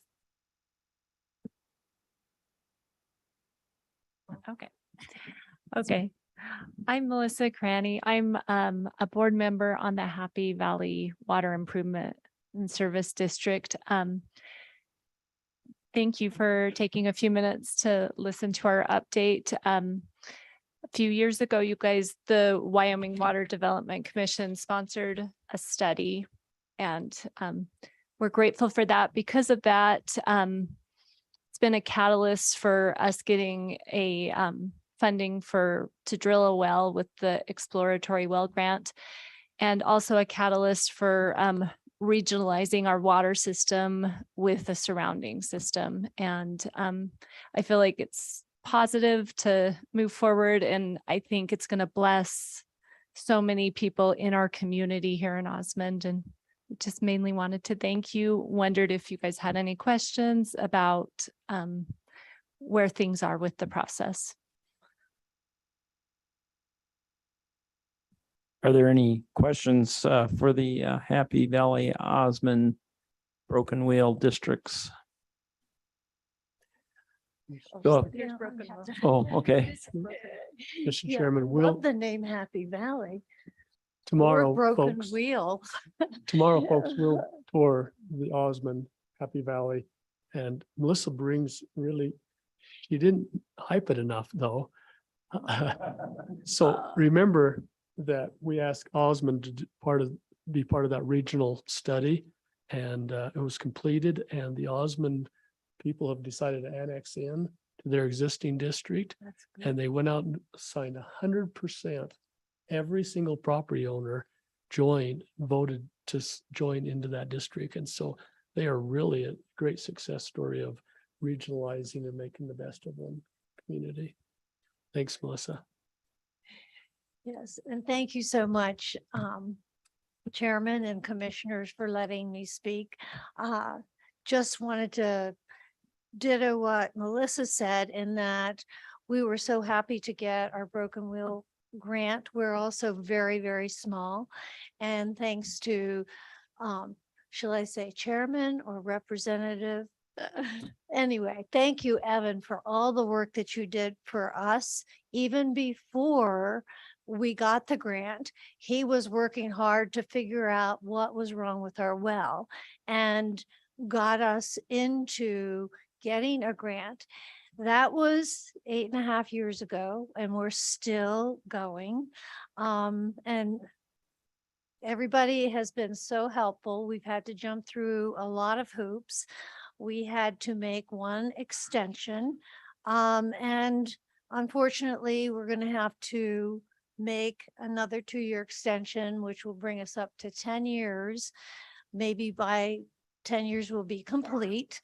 We've gotten to the point now where, after all these things that have happened, we put a bid out in March, and we got just one application back, and it was 3 times. We're talking about money. Everybody's always talking about money.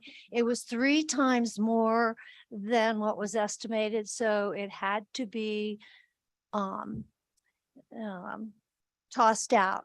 And then we put another bid out, and we got, this time we didn't put a time limit on it. We put a time limit of 6 months, and nobody bid because everybody's drilling wells. This time we got 3 bids back. We still have to get, 2 of them were in the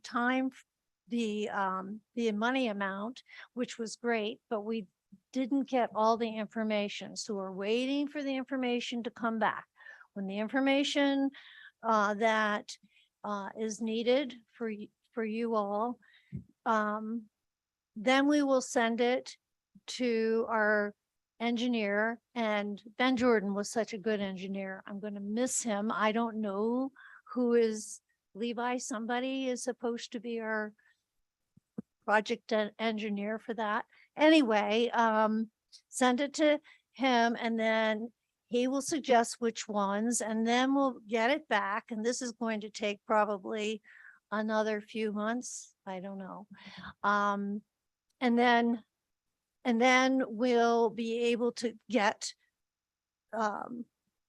somebody to drill. Well, actually, we'll be put on his list, and it'll probably be another year, 6 months to a year before we can drill. And then it'll take another year for the project to be bid out completely. So that'll take us, and I heard somebody talking about a decade. That's going to be a decade.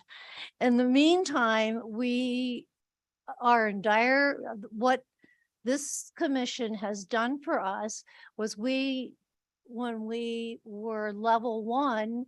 In fact, it was Evan that really helped push us to level 3. So we're in level 3, but we still, we have to haul in water every once in a while because our well is just failing.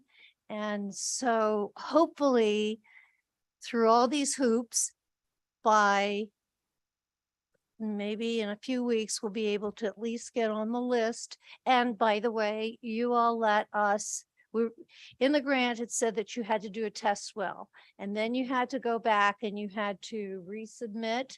And thank you very much. Now we have permission. Once we do the test well, we can do the regular well. So that's going to save us some time.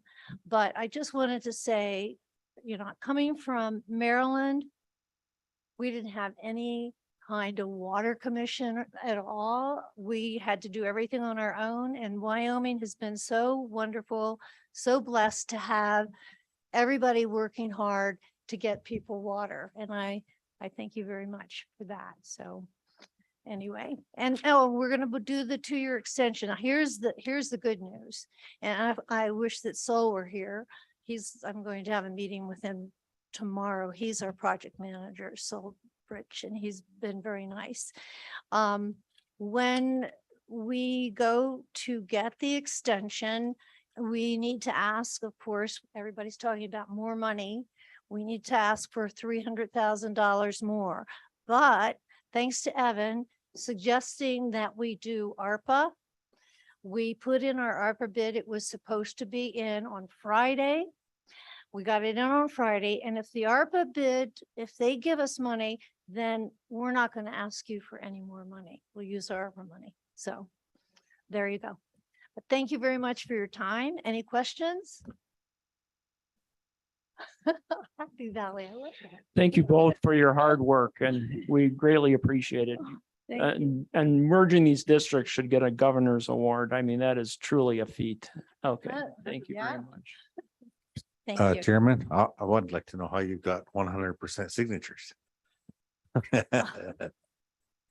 We knocked on a lot of doors, and I really think when the both systems run side by side, and the pipe in both systems is considered, poor or in failing condition. And so they're both about 60 years old, and the district or the group we're merging with is a private district. So we enlarged our district to include them. And so they're moving from a private to, a district run organization. And I just think when people looked at the cost, what's happened here with the commission and then applying for ARPA grants, it makes it fiscally possible for people in our community, many whom are retired and on fixed incomes. So the prices will go up for our water fees, but it's still very reasonable, and it's right in line with, most of Wyoming. And so we're grateful that it's doable. Thank you. It's been 3.5 hours since we've had a break. Are we due, or are we in for the long haul? I know there's some barbecue or something planned here one of these nights. Let's take a short break. Short break. Quickly.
Meeting has reconvened.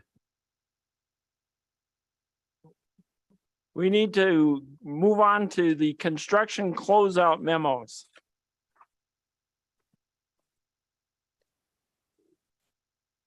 Mr. Chairman, I'll hand it over to our Deputy Director of Construction, Bill Brewer. Mr. Brewer. Okay, afternoon, Chairman, Select Water Committee and Water Development Commission. We have, I think, 7 construction projects we're going to close out today. A couple of these probably should have seen a previous meeting, but with changing staff and everything we had, a couple of them got skipped over, so we picked them up and are getting them closed out at this point in time. So the first project we're looking at is the Casper CY Booster Station. This was a project to replace, I think at the time it was about a 65-year-old booster station that had been rebuilt by the city multiple times, to the point that it was undersized for the area it served and the equipment could no longer be obtained to rebuild it anymore. So we funded this project. The old station was completely torn down, complete new station rebuilt, and it was a very successful project. The one problem we saw with this project is once they got into it, being there was an existing pump station there, they assumed the structural geology was in good shape. However, when they got in there to drill, they realized it really wasn't in that good a shape, and they needed to do a substantially stronger foundation than was originally intended or planned for. So we did an original appropriation and they came back and we gave them some sponsors contingency fund to finish the project. So ultimately the project was funded a little under $1.5 million from the commission, and the city of Casper put up the remaining 33% of $740,000 roughly money.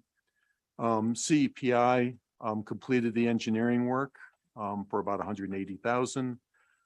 They actually were a little higher than that amount, but the city covered the additional fees themselves for this project. High Plains Construction was the low bidder of 4 bidders. The engineer's estimate was about 1.6 million. The contractor came in about 1.2 million. However, we had the funds to award. There's about $12,000 in miscellaneous costs for this project.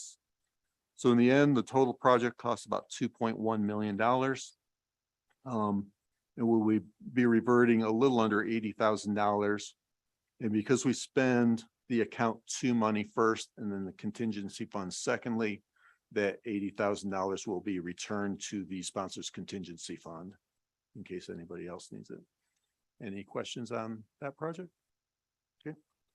Moving on, this is the Douglas Box Elder Spring project. This is was the rehab of a spring that was originally developed in the 1920s.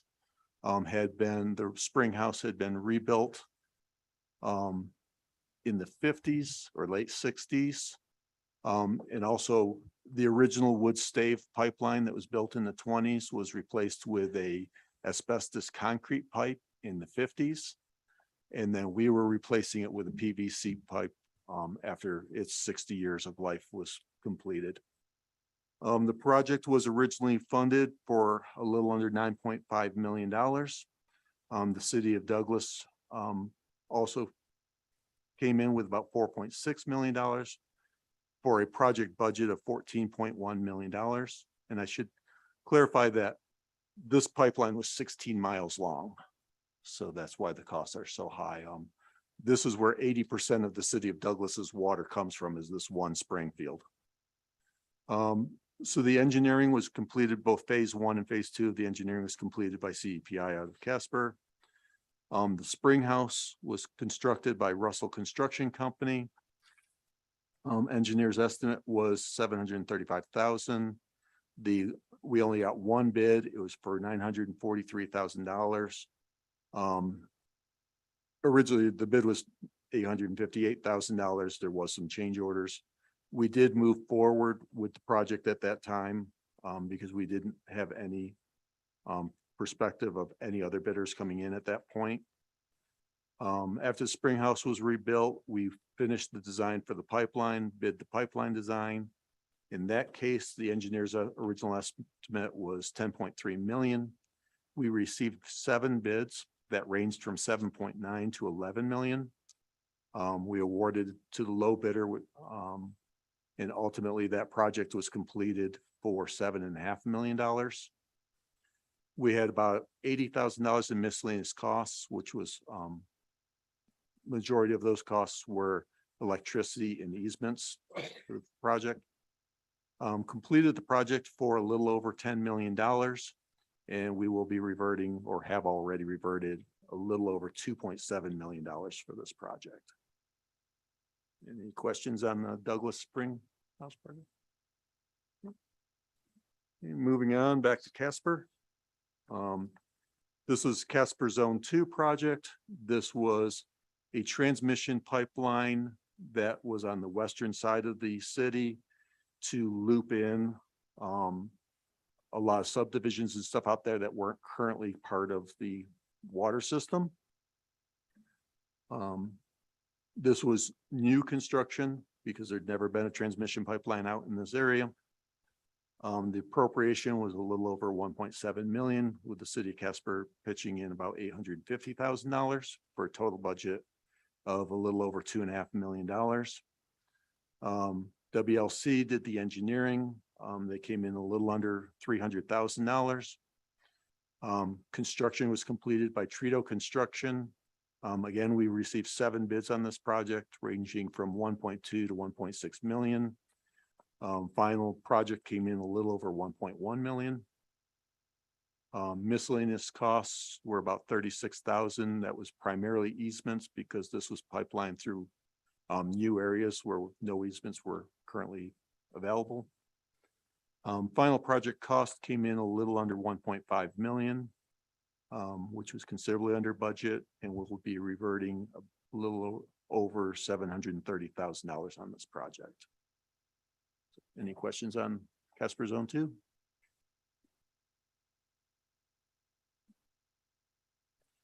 Proceed. Moving on.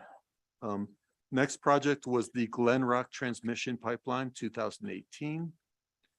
This project provided 2,300 feet of 12-inch transmission line, upgrading their system. This was replacing a smaller transmission line, so it was considered new development, even though it replaced an existing line because it was upgrading their system to supply additional areas. Funding from the Water Development Commission was a little over 500,000, with the town of Glen Rock contributing a little over 260,000 for a project budget a little under 800,000. CPI was the engineer on this project also, and completed the work for a little under 38,000. Adrian Hunt Construction was the low bidder of 3. The bids came in between 430 and 590,000. Ultimate construction was completed for a little over 426,000. About $10,000 in miscellaneous costs, which were again primarily easements. Final project cost was just under 475,000. And we will be looking at reverting about $215,000 to account 1. Moving on. Next project is the Lakeview Carter Creek Siphon. This was the replacement of a roughly 100-year-old siphon for the Lakeview Irrigation District. This was a grant loan appropriation. So the original appropriation was 351,000. 235,000 plus was grant, and a little under 116,000 was loan for this project, for a total budget of 351,000. Engineering Associates completed the engineering and construction management for this project a little under 30,000. We received 2 bids for this project. The bids ranged from 200,000 to 600,000. And the project was ultimately completed for 216,000. Final project cost came in at just over $246,000. And we will be looking at reverting a little over $104,000 in funds for this project. Okay, any questions on the Lakeview Carter Creek project? Proceed. Okay. Next project is the Lovell Montclair lateral rehab project. This was converting open channel laterals to PVC pipe. This project was 100% materials only project. So the sponsor covers all engineering, all other costs associated. We pay for materials, material only cost based on invoice. In this case, the Water Development Commission appropriated a little over $1.6 million. We received prior Mountain Engineering was the engineer for the project. However, their funding or their budget was not through the office. We received 2 bids for the project. They range from 1.04 million to 1.08 million, so pretty tight bidding. The final project was completed for about $1.09 million, which was the invoiced amount for the materials, and we'll be reverting about $577,000 for this project. Any questions on the Lovell Montclair? Okay.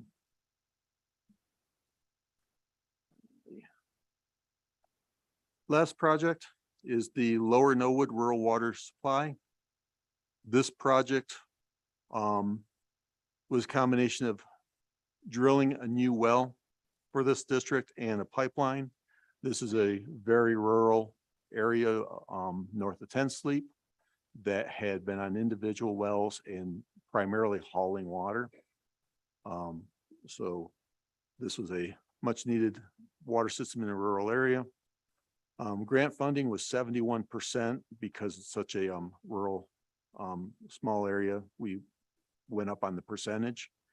So the funding was a little under 1.7 million. Rural development participated at 27.7% for a little over 661,000, and the sponsor contributed 1.3% for 32,000. Sage Engineering designed the well for a little under 280 or a little over 287,000, and Eagle Engineering designed the pipeline project for this project. The engineer's estimate was 200,000. We received 3 bids ranging from 188,000 to 209,000. The ultimate well was completed at a little over 198,000. We had 4 bids for the construction of the pipeline project. They ranged from 980,000 to 1.8 million. We ultimately completed that project for 844,000, so a little under the low bid. Miscellaneous costs were 49,000. This was both bringing in electricity for the new well system and easements. So final project cost was a little over 1.6 million. We will be looking at reverting a little over $540,000 on this project. Questions on these? Mr. Chairman, Mr. Suker, Chairman or Commissioner Suker. Bill, it's kind of interesting, but do you have the total amount of reverted funding on these 8 projects? On these 8, I don't have a summary. It's quite a lot. Is our engineering missing the estimate, or, I'm surprised that costs I would haven't say went up because the last 2 years excessively. So what do you see there? What do you see? one of the things we saw is late 2019 into 2020, we were getting really good bids. So right at what I would consider the peak of the pandemic, we were actually seeing really good bids. So we need another pandemic, huh? Is that right? Yeah, the problem was is as things moved on and we started opening back up again, that's when our bids really, and we'll kind of hear about that here in a second, but Yeah, so I would say it's a combination of some things there, because the Douglas project, couple of those projects you heard, we got 7 bidders. So there's a couple times when we had some really good competition. We were getting some really good number of bids and really good prices. And that kind of reflects that time frame. That at that time frame, we were seeing a lot of hungry contractors, and we were getting a lot of really good bids. Getting into later 20, early 21, we were seeing bids come in about where we expected them. And then late 21 is when things really went bad. Oh, good. That's a So- good consensus because you always wonder why, because and I guess that's a good explanation. Yeah, it's, And I think we're going to see it worse from what I hear, It's- yeah. even on the bids on anywhere. Doesn't make a difference whether they're bids here or bids anywhere. I think that supply is one thing and demand is another. So And- thank you. and available contractors made a big difference. And in bids. available contractors, and they're busy. Senator Giroux had a comment first. Clinton, you'll be next, or, yep. Thank you, Mr. Chairman. Bill, just to kind of take off on that, Commissioner Super's question. We're going back, I thought it was interesting reading and hearing you talk about the Douglas Spring project. End up spending $10 million, but when you go back and you talk about the wood system that we had back in, whatever, and then the asbestos concrete in the 50s, and now $10 million, that, and I assume the lifespan of that is going to be what, 60 years, 50 years, somewhere in that ballpark? We generally assume 60. Okay. So when you, and I don't know what the cost was in the 1950s or what the cost was in 1910, but if you look over the life of that system, I would think that that's coming out fairly cost effective as far as, and I know I'm not asking for more work from you guys because I'm not. But I just, every once in a while, I wonder at the local level, maybe to walk through that exercise for the ratepayers, because we always talk about making sure that we're getting fees for this. Well, I think when you take a look at a project like that, I think we're probably doing pretty darn well, all things considered over the length of time for the consumer. And then you go back and just the nice ladies that we just here talking about all the work they're doing in their systems and stuff. It's a heck of a good story. And so I just, every once in a while, I think about those things when you go back, like say at the local level, to talk to the folks about these things, to go back and say, this is where your dollars are going for when they, I've been on the city council when you get in a water rate hearing meeting, and sometimes it sounds like, you're trying to take away their firstborn, but when you look at it in the big picture, they're doing pretty well. So, I think most of these communities are, and I think most of the communities understand how good of a program and everything this is. Any other, Clinton, or Commissioner Glick, I'm sorry. The first names, always easier. Yeah. I think, is it a portion of this from the way we changed our bidding process also? I don't, for construction, it hasn't really changed much for how there's still a Wyoming preference of 5%. However, there is no limit on out-of-state bidders coming in other than the fact that they don't get a 5% preference. So I would say in the last few years, we haven't seen a whole lot of change in the way we bid construction projects. However, I would say the biggest problem we're seeing now is the number of bidders we're seeing in the last year. Are they getting less? Yes, we're getting less and less bidders. Okay. Well, that's terrible. It is. All right. Thank you. Any further questions for Mr. Brewer? Hearing none, thank you, Mr. Brewer. Closeout memos show us that we're getting results on the ground. I mean, it's good to see those results, hear about them. Do we have to approve these memos? No, you do not. It's just information. Okay, on to sponsor contingency account request, if any. And at this point in time, we do not have any sponsors contingency requests coming in. That's kind of a good and bad thing. But at this point, there are none. I would say that depending on what applications and stuff look like in September and what funding looks like, there's a good chance we will be requesting additional funds to be added this legislative session. No additional funds were added last legislative session. And typically the second year is when we would ask to bump those accounts. And we're probably going to see some need for that account to be bumped up this year if there's funds available to add to that account. So that's all I have to add for that. Thank you, Mr. Brewer. Next, we'll have the potential level 3 amendment discussion. Okay. So this goes into kind of what we're seeing with our bids in the last year, primarily since about October of last year. So typically the Water Development Office sees 1 to 2 requests for construction project amendments per year. And generally these are just for time extensions. We see a cost request maybe once every 3 years or so.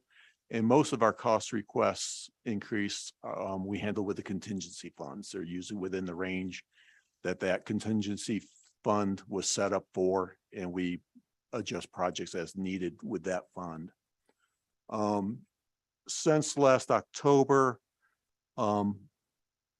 we've generally been so far over budget that we have just been rejecting these bids because we know essentially we don't have enough money in the contingency account to correct for these. Since October 21 through present, we have been seeing bids come in 15 to 65% over engineers' estimates, and on average about 40% over the engineers' estimates. As mentioned, we're often seeing one bidder for a lot of these projects. And we've heard a combination of reasons why, but we're going out for bid and we're seeing one bidder come in and significantly over. At this time, the Water Development Office is anticipating we may see 15 to 25 requests for project amendments. A few of these, 1 to 3, will be time extensions. However, the majority are going to be both time and funding requests to try to move their projects forward. We will not have a solid idea of how many requests or the amount of funding that will be requested until after September 1st, which is when our construction applications are due, and amendment requests are due at that time as well. But because I've been hearing rumors and stuff, we went forward and kind of tried to come up with a summary to get an idea of what we were going to be expecting. So at this point, kind of listening around, it looks like we may see 12 to 16 account 1 projects request additional funds. That could be in the range of $18 to $24 million of amendment requests.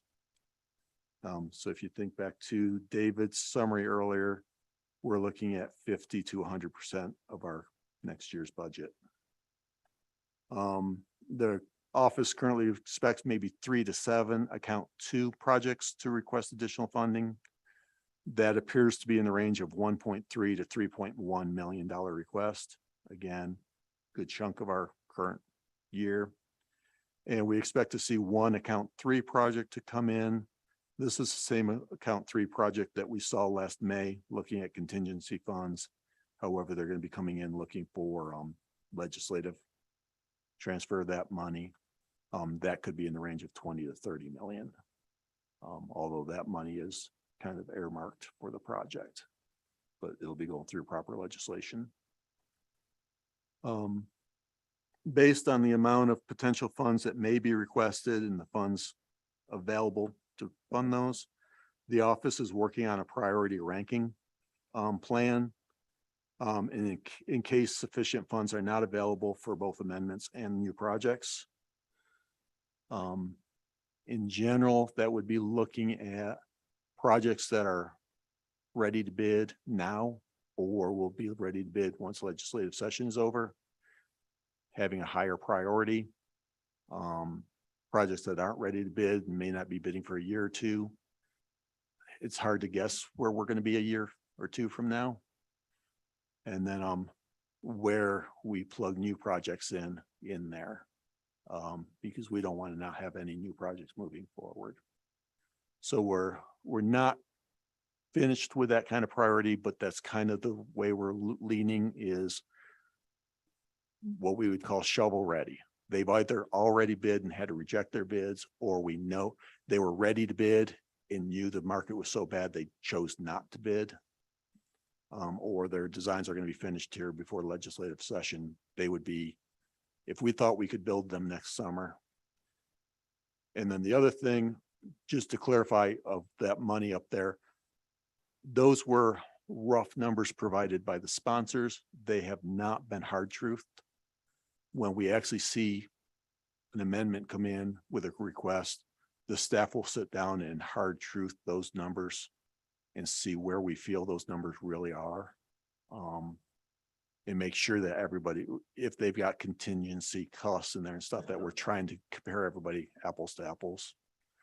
But the situation doesn't look good. It's, I guess, what I want to say, and I just want to prepare you for November when we're coming forward with these in hand and looking at recommendations.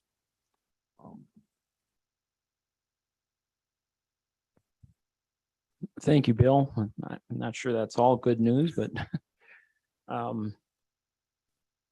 next, are there questions for Bill? Hearing none, we'll move on. Intended use plan. Okay. And then Abigail, there should be Jennifer Russell and potentially did I skip that? Sean King from DQ online to finish it up. Just as a lead into this, normally the IUP plan would be brought forward to Select Water for review and concurrence at the May meeting. Because of a change with EPA, where they wanted to review this IUP prior to it coming forward. That's why we're looking at this delay. This is basically an EPA delay, not a Wyoming staffing delay. I'm used to seeing this late. So, okay. So here's that Jennifer. Jennifer is one of the project managers for the construction group, and she is the lead for within water development for the SRF program. And she'll take lead from here. Jennifer. Thank you very much. With me, I have Beth Blackwell with the Office of State Lands and Investments, Stan Miller and Sean King with DEQ. We're the main four that administer most aspects of the SRF program. It's jointly funded through the EPA through a capital gap grant, and then the state, for every dollar that the feds put in, the state comes up with 20 cents. And that 20 cents comes from both the water development accounts as well as the federal mineral royalties grant program. To give you an idea of the impact that this program has in the state to date, or at least as of June 2022, the program has lent out approximately $332.5 million through 244 loans to eligible entities throughout the entire state.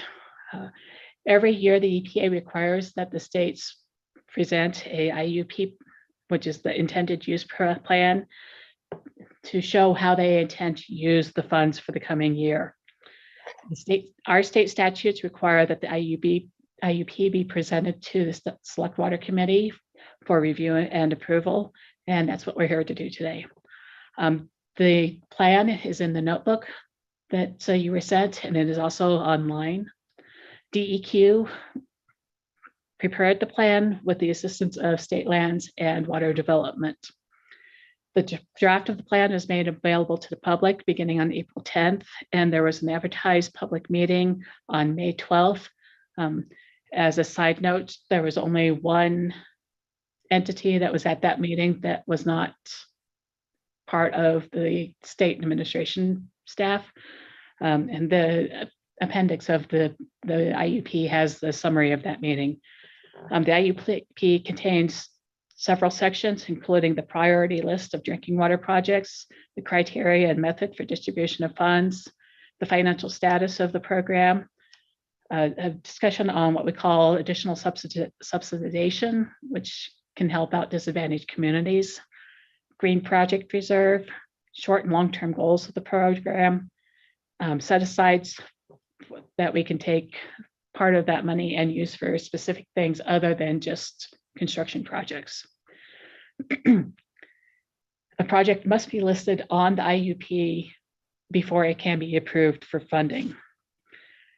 And the ultimate funding decision is through the State Land and Investment Board.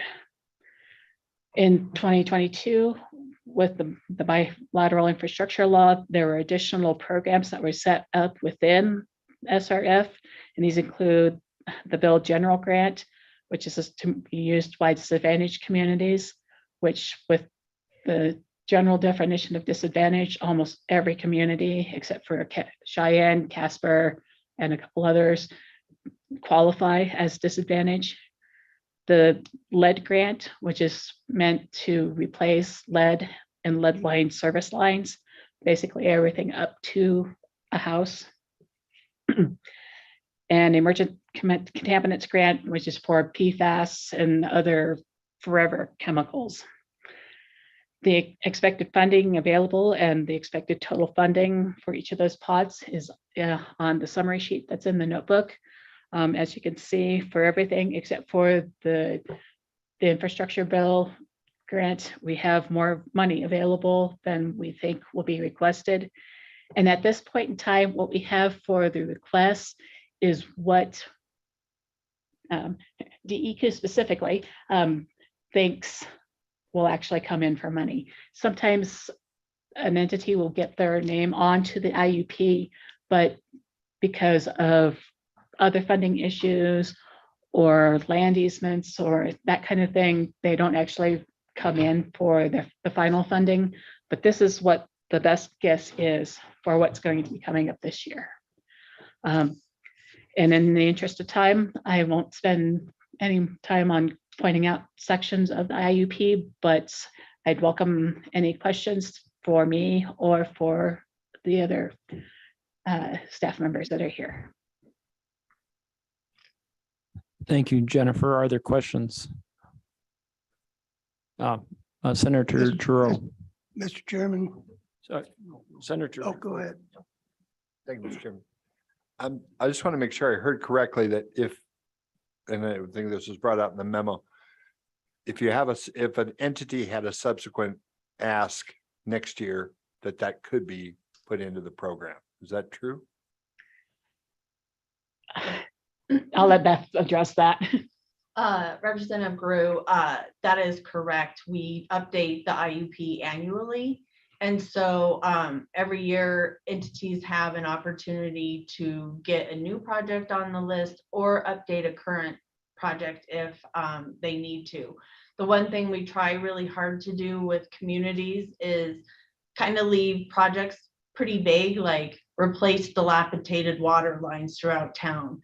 Then you don't have to have street specific lines identified. If you say the whole town, then the whole town is eligible to have funding for it to replace their water lines, if that makes sense. Thank you, Mr. Chairman. Yeah, Mr. Chairman. Yeah. I just had a follow-up with their looking at our new request, which a lot of them deal with EPA problems. You can see it, notices of high chemicals in some of the water, replacing some things that are not certainly clear or good drinking water. could we take some of our project? Now, are these grants and loans or are they just grants? The SRF program that was you- set up to be a loan program. And the name of it is State Revolving Fund. It was intended where the loan payments would go back into the program and just keep, revolving. They'd go out as new loans. However, with what I mentioned with the additional subsidization pot of money, the biggest thing that goes for is what's called principal forgiveness, where if a town meets certain criteria, for example, a town meets certain criteria, they can actually have part of their loan principal forgiven, so they don't have to repay it. So it's set up to be a loan program. However, that's not strictly how it's run. Yeah, I'm familiar with that, but what I'm getting at is, wasn't there new legislation passed in Washington DC indicating a full grant for lead in pipes, any lead, and aren't those grants? Yeah. That was Yeah, that would be passed the recently. infrastructure law. So- Yeah.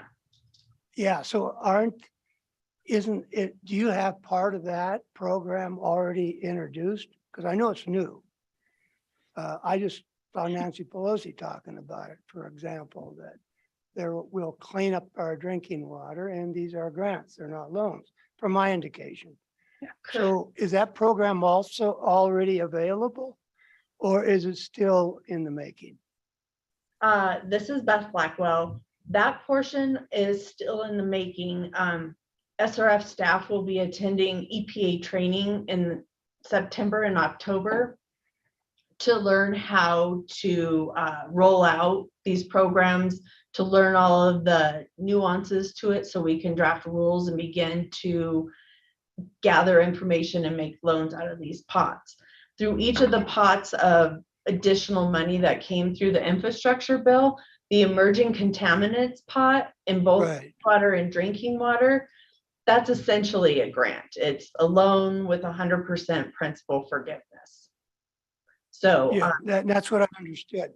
correct. So looking at what we have on our agenda, it looks like a lot of these would qualify for just that.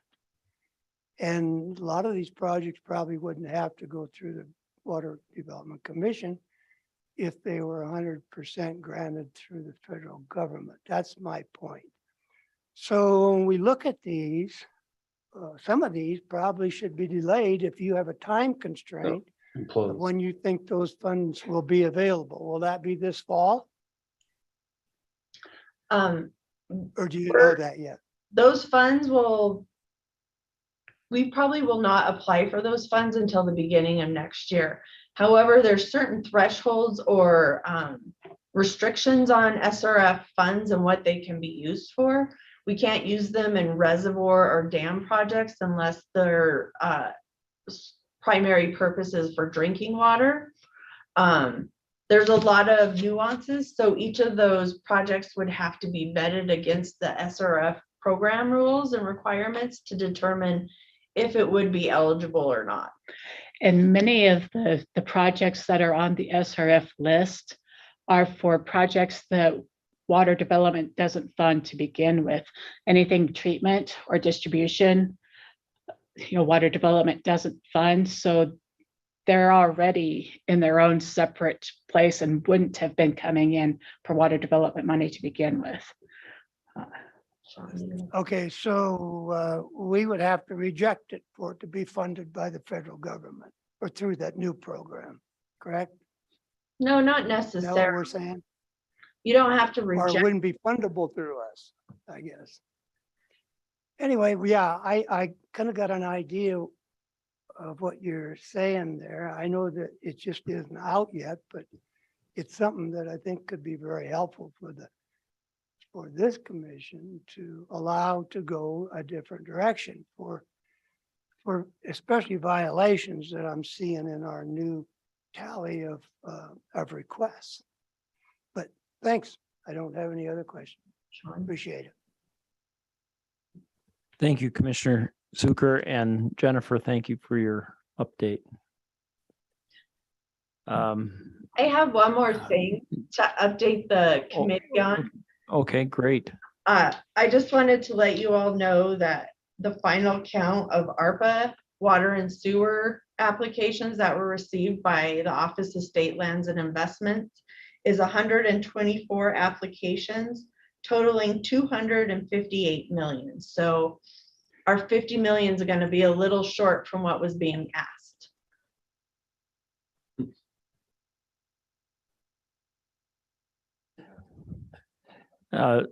Senator Representative Simpson.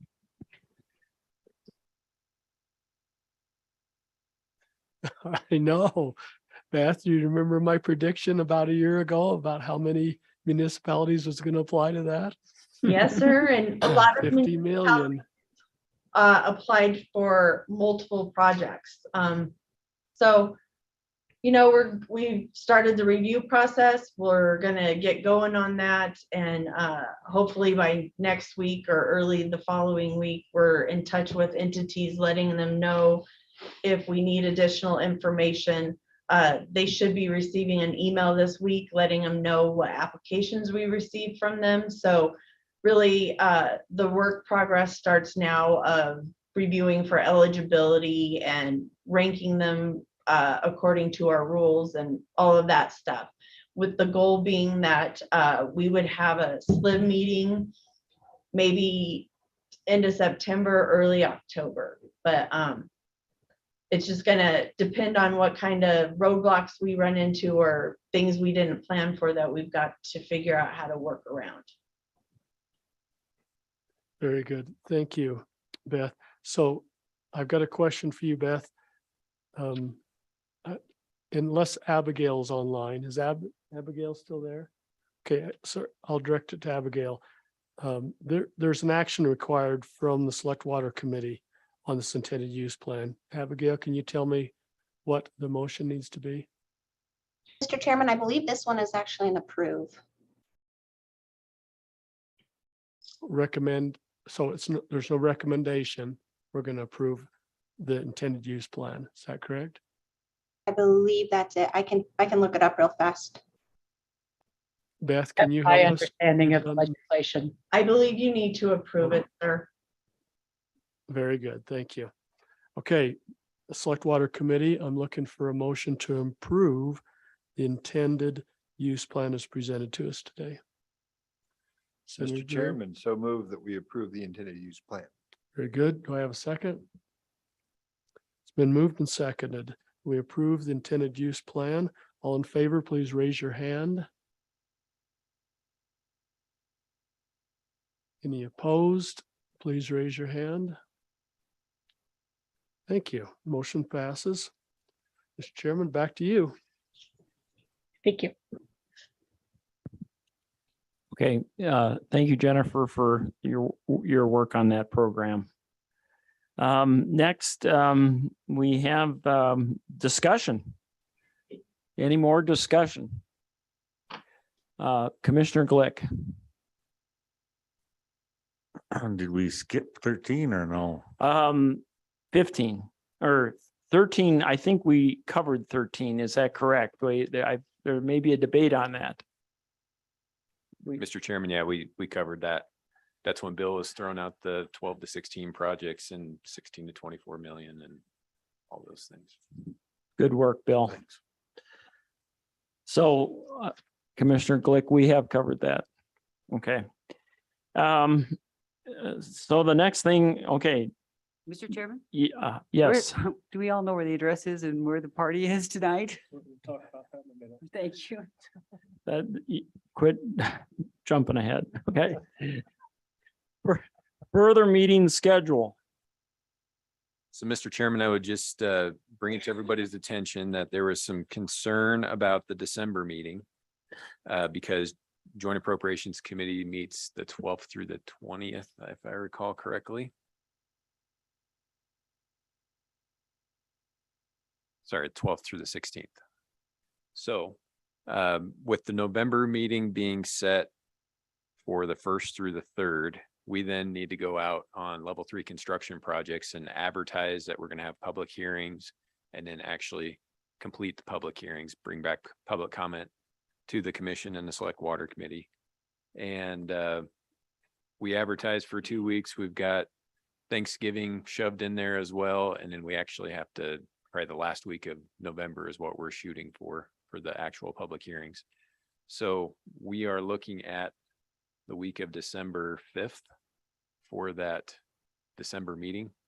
And it would be, if we need to have a workshop, Water Development Commission meeting, and then the first 2 days, and then followed by a select water committee on the committee meeting on the 3rd day. So I would propose December 5th and 6th for the commission meeting, and December 7th, which is a Wednesday, for the select water committee meeting. But really, anytime that week would work, and we can't really go later because LSO has to have time with the legislative, the omnibus bills, and you have Christmas, and then the session starts shortly after that on January 10th, I believe. So is that acceptable to everyone? December 5th and 6th for the commission meeting, and December 7th for the select water committee meeting? Okay. That's all I had on that one.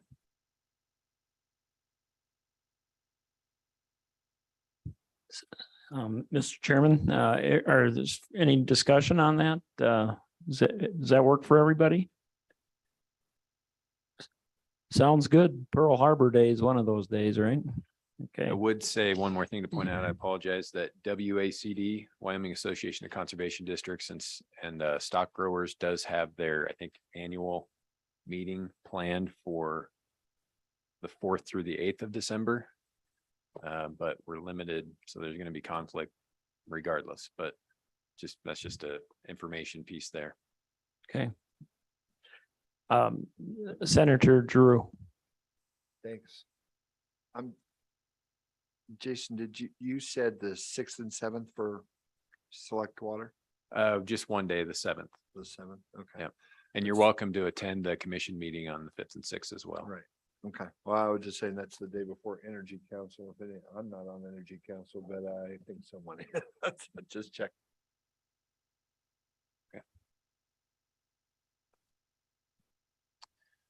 Okay, I think we're agreed on those dates.